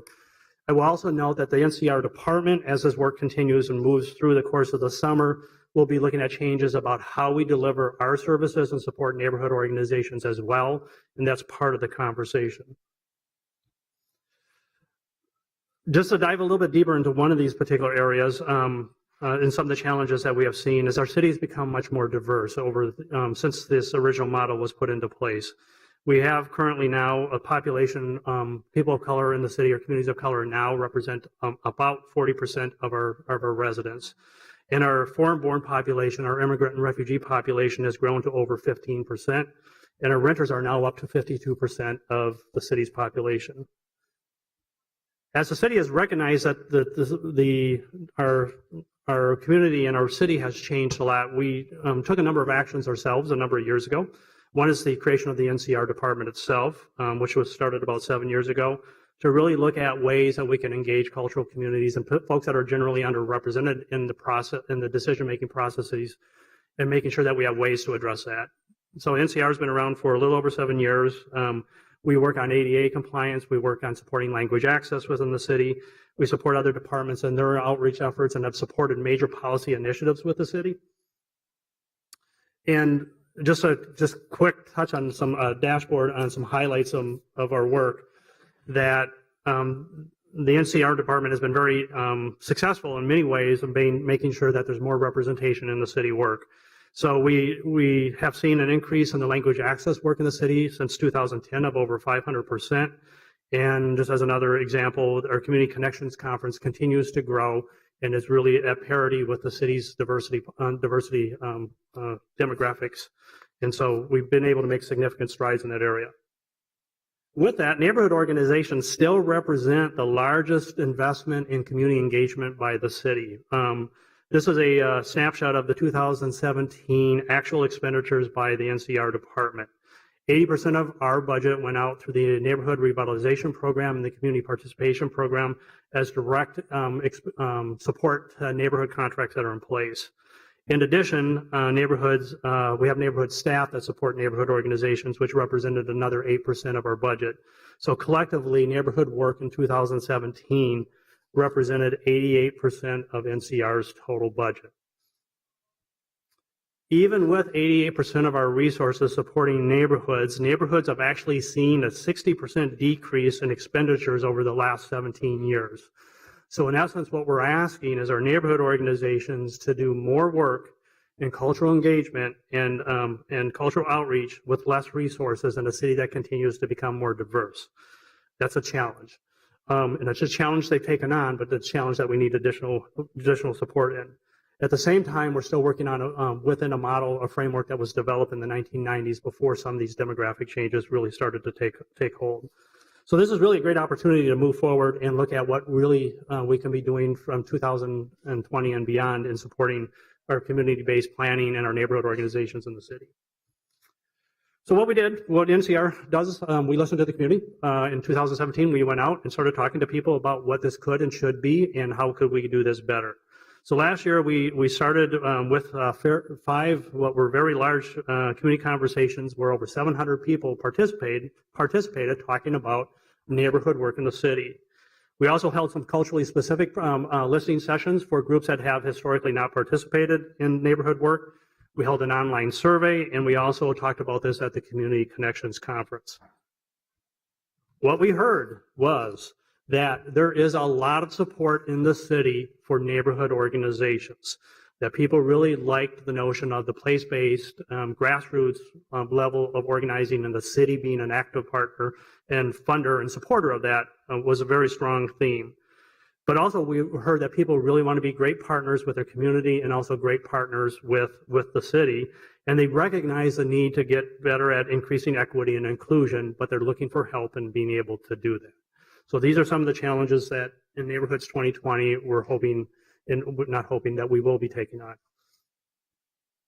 We also sent the roadmap out. We developed the roadmap based on these conversations, really about how we're going to go through this decision process and how that's going to be, who's going to be included. And we sent that out for public comment. The comment period closed about a week and a half ago, right at the end of April. We had 33 neighborhoods respond, and we had 16 individuals also respond to that as well. Some great feedback. It's included in your packet for the meeting today. It is also available online, and we are reporting back to the community about the major themes that we heard as well as the individual comments.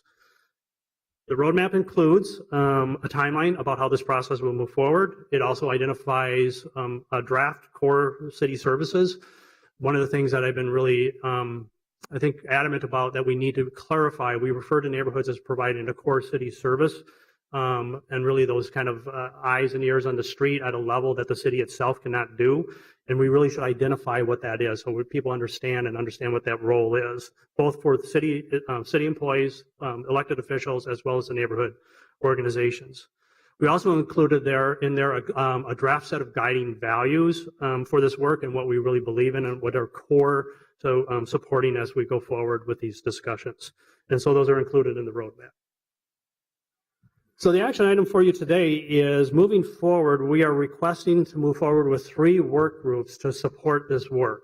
The work groups will be in 3 specific areas. One is program funding and implementation for neighborhood organizations. So this is really looking at, this is the core of what does that program look like, what kind of resources are allocated to it, and how does that actually get implemented over starting in 2020 or 2021 and beyond. The second work group is around governance advisory structure. So currently we have the Neighborhood Community Engagement Commission and we have the NRP Policy Board. We are setting up a work group really to look at is what's the right type of advisory structure that should be carrying this work forward.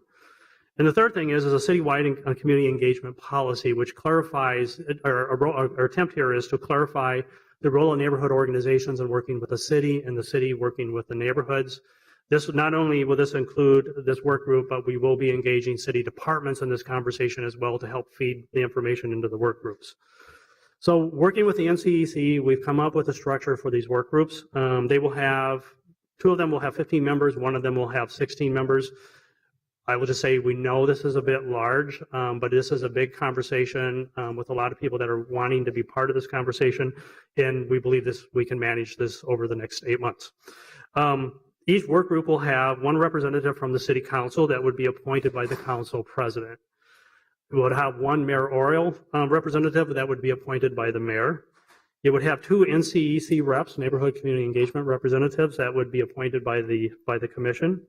It would have 1 NRP policy board rep for 2 of the work groups, the program guidelines and the citywide engagement policy, and then have 2 NRP policy representatives for the governance advisory structure, because clearly they're more directly affected by that.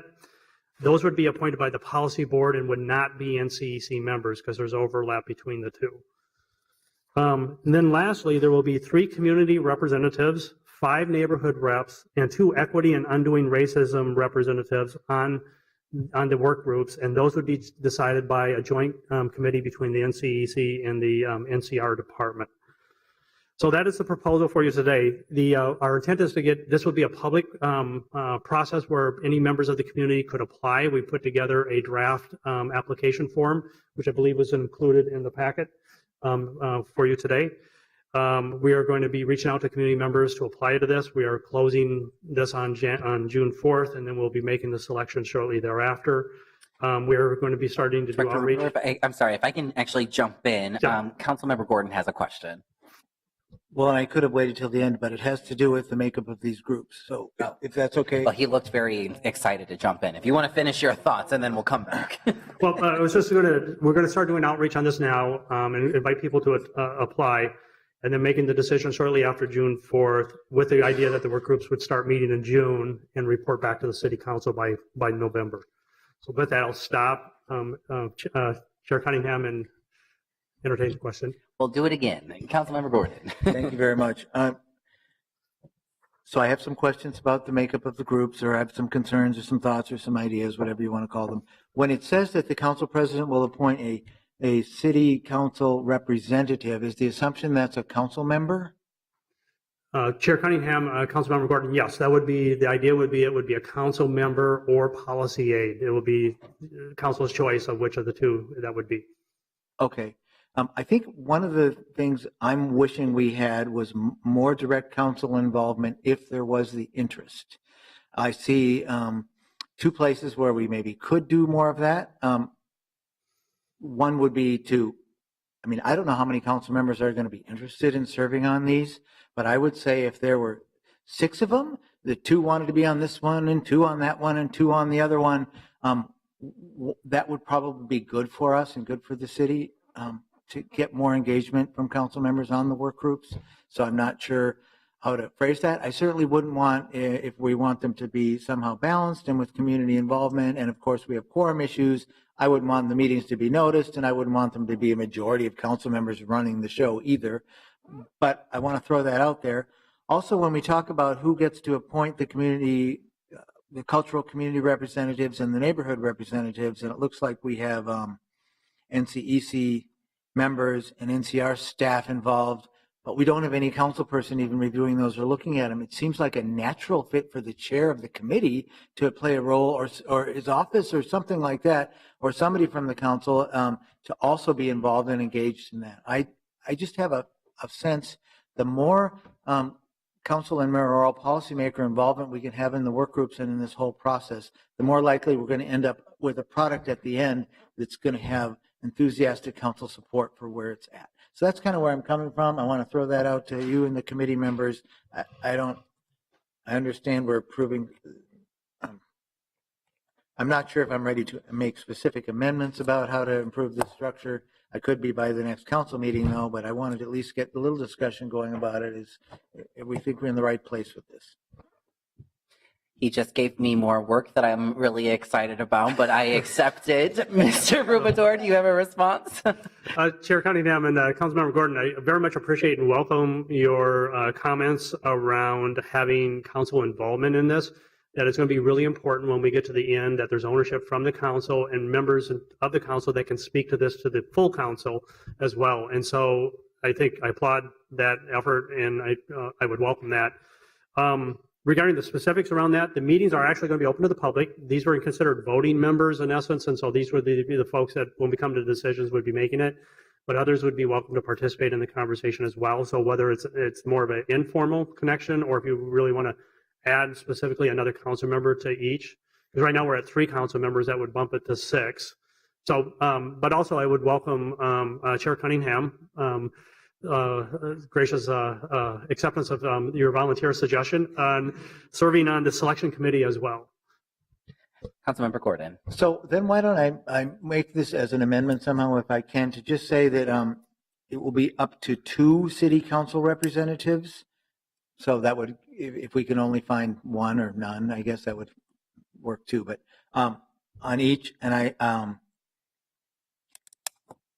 I guess the council president can, I guess, pick. I'll leave that alone with that tone in my voice. And then let's add for that last thing about the 3 community representatives and 5 neighborhood representatives and 2 equity, undoing racism representatives will apply through an open appointments process and will be chosen by a committee of 2 NCE members and 2 NCR members and the chair of the peace committee.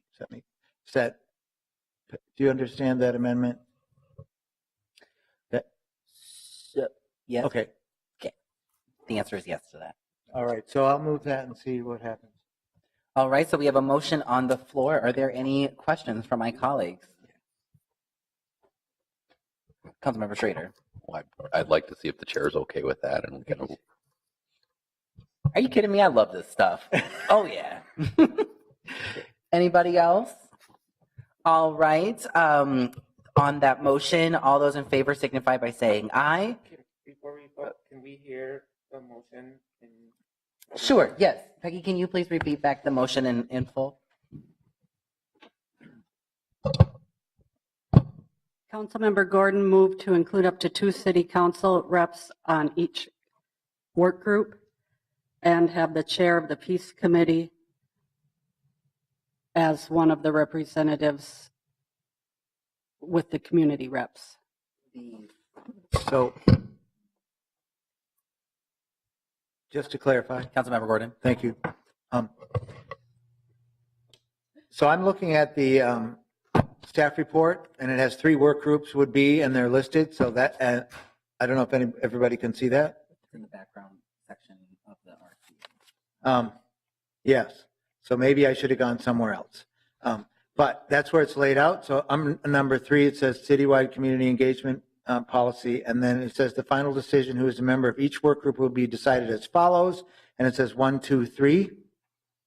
So the number, even though I think, yeah, 1 city council representative will be appointed by that council president. Well, I guess what I wanted to say is up to 2 city council representatives will be appointed by the council president. So that's going to per work group. So that's going to mean we have to amend the numbers up above to say up to somehow. So that gets complicated.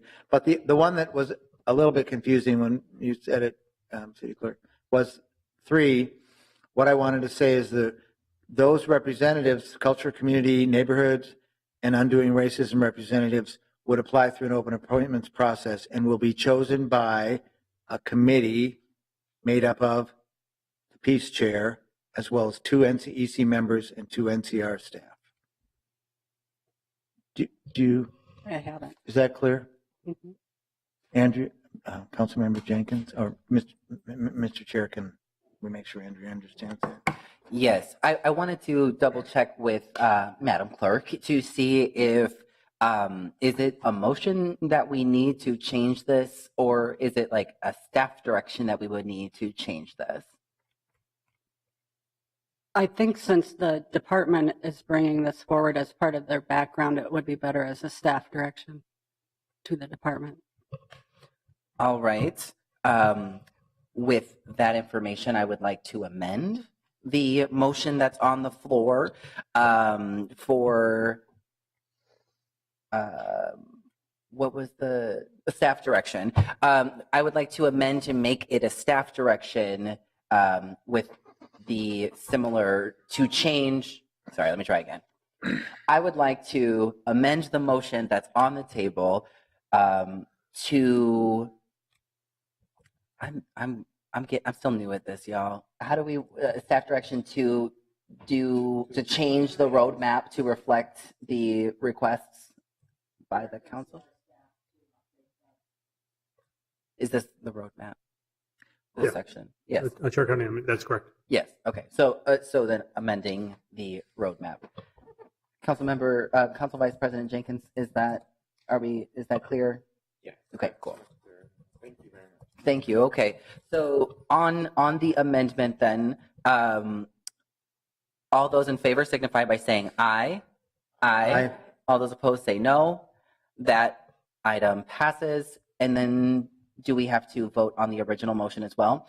All right. So on the original motion put forth by Council Member Gordon, all those in favor signify by saying aye. Aye.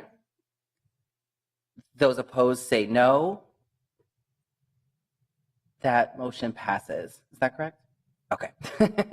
There we go. Nailed it. All right. So we got that together. Mr. Rubador, the floor is back to yours. All right, Chair Cunningham. Just a couple final notes, and then if I could hand it over to Nick Chikowitz, the chair of the NCEC. Just that we did follow the principles of community engagement on this work, in that we are, in essence, following the notion that the people that are participating in the program have a right to be part of designing the program. As well as we're seeking this significant input, it's my expectation that these work groups will do listening sessions and do engagement also, and that we would be continuing to report back to the community as this work continues to progress. So with that, I do believe there, unless I missed it there's 2 other actions that would be needed, and that's the receive and file for both the community comment period as well as the updated roadmap. But before we do that, if I may hand it over to Chair Chikowitz. Yes, please. Please come to the podium, state your name and address for the record, please. Thank you, Chair Cunningham. Nick Chikowitz, 249 Washburn Avenue North. Thank you for the opportunity to hear today from the NCEC. And the NCEC Commission asked this to be as much a reintroduction of the NCEC and some of the work that we've been doing in reference to the 2020 roadmap, but in general, just our view on the work of the NCEC. The NCEC is comprised of 8 elected individuals from neighborhoods, and then 8 appointed from the Park Board, mayoral, and then from the City Council. One of the aspects of our work that's so important to all 16 members is being that voice for neighborhoods and being a place, individual that can reach out to neighborhoods, get feedback, bring ideas, thoughts, and that played a major role in all of this in terms of 2020. What I wanted to share was that starting this term in July, when I was elected chair, the NCEC decided to do something very different, consistent open forums and listening sessions months in a row. So continuing to do that throughout the entire term. And that was an exciting opportunity for the neighborhoods to understand, and nonprofits and cultural communities, that NCEC can be a place in which they can share their thoughts and ideas. We have a document in the public comment that is listed as a draft document that's Neighborhood and Community Engagement Commission recommendations for recalculating the 2020 roadmap. As Director Rubidor talked about, the roadmap is a roadmap. I mean, it doesn't have the answers there, and we really hope that the work groups play a major role in that. But many of our neighborhoods have ideas right now. And what the NCEC did over the last 10 months was listen to them and come up with a recommendation, a starting point, a kickoff point from our perspective. This document is not approved yet by the NCEC. A task force has worked on it and it'll be approved in May, but we wanted to submit it as part of public comment. There'll be more feedback. I wanted to share a couple points from the NCEC's perspective. There's a quote, "Neighborhood organizations are vital to the success of Minneapolis." That quote came in one of our listening sessions. And what we learned throughout the last 10 months is that neighborhoods are doing great work. There's things that can change. There's opportunities to reform a program, to work differently for training. There's opportunities for changes at NCR, at NCEC. But in general, individuals feel like we've got programs that are allowing neighborhoods to do really, really positive work. Out of our commission meetings, we heard that neighborhoods provide communication from the city to and from. They build civic engagement, and they build deep, authentic community. And then they provide opportunities to be involved in city government. And one of the reasons why it's important to share this today, even though the work groups haven't met yet, is I want all of you to know that the NCEC will continue to seek output in the coming months on everything that's happening in the work groups, continuing to come back with thoughts and ideas. This will be another avenue. We'll have individuals who are serving on the work groups, but we'll also be hearing feedback. We hear a lot from the neighborhoods about, does NCEC always have to match up with everything that the department says? We're an advisory board, we're an advisory commission to the city council, the mayor, and NCR. And we want to continue to do that work. And where we agree with NCR, we want to continue that path. But we also want to share with you, even on a more regular basis, what we're hearing from the neighborhoods as a commission dedicated to this work. We hope and plan to support the work groups. And I think the suggestions today were great in terms of getting feedback from the city council and building in that kind of cohesive process. The NCEC has a strong part in these. And I wanted to share that the makeup of the work groups came from community input, NCEC input, and NCR input. And so there's a lot of questions out in the community of where did this come from? And it did come from feedback from neighborhoods. That's the main reason we're here today. But I want to leave you with the idea that the NCEC is committed to open and transparent conversations with the community. And we believe that there'll be more recommendations from NCEC, which may overlap with the work groups, may be part of the work groups, but might be an opportunity for all of you to say, what are other parts of the city hearing and telling? And the NCEC can be that barometer. And we want to continue to be that in the coming months. So I want to thank you for the opportunity to speak before you today. Thank you so much. And Director Rubidor, do you have more to add? Just one final comment, if I could. Yes, please. Chair Cunningham, and as Chair Chikowitz was talking there, I just really wanted to, for lack of a better way, give him a shout out here. I will say since Nick has been elected to be the chair of the NCEC, he has really changed the meetings to be much more focused in on community input sessions, as well as around specific topics for the NCEC to learn from people that are out in the field doing the work. And it's been a really kind of a refocus of that work, and it's gone extremely well. And they've been great partners in helping to shape this work. So with that, that concludes my presentation. Thank you, Mr. Rubidor. Are there any questions or comments from my colleagues? All right, seeing no questions, I move approval directing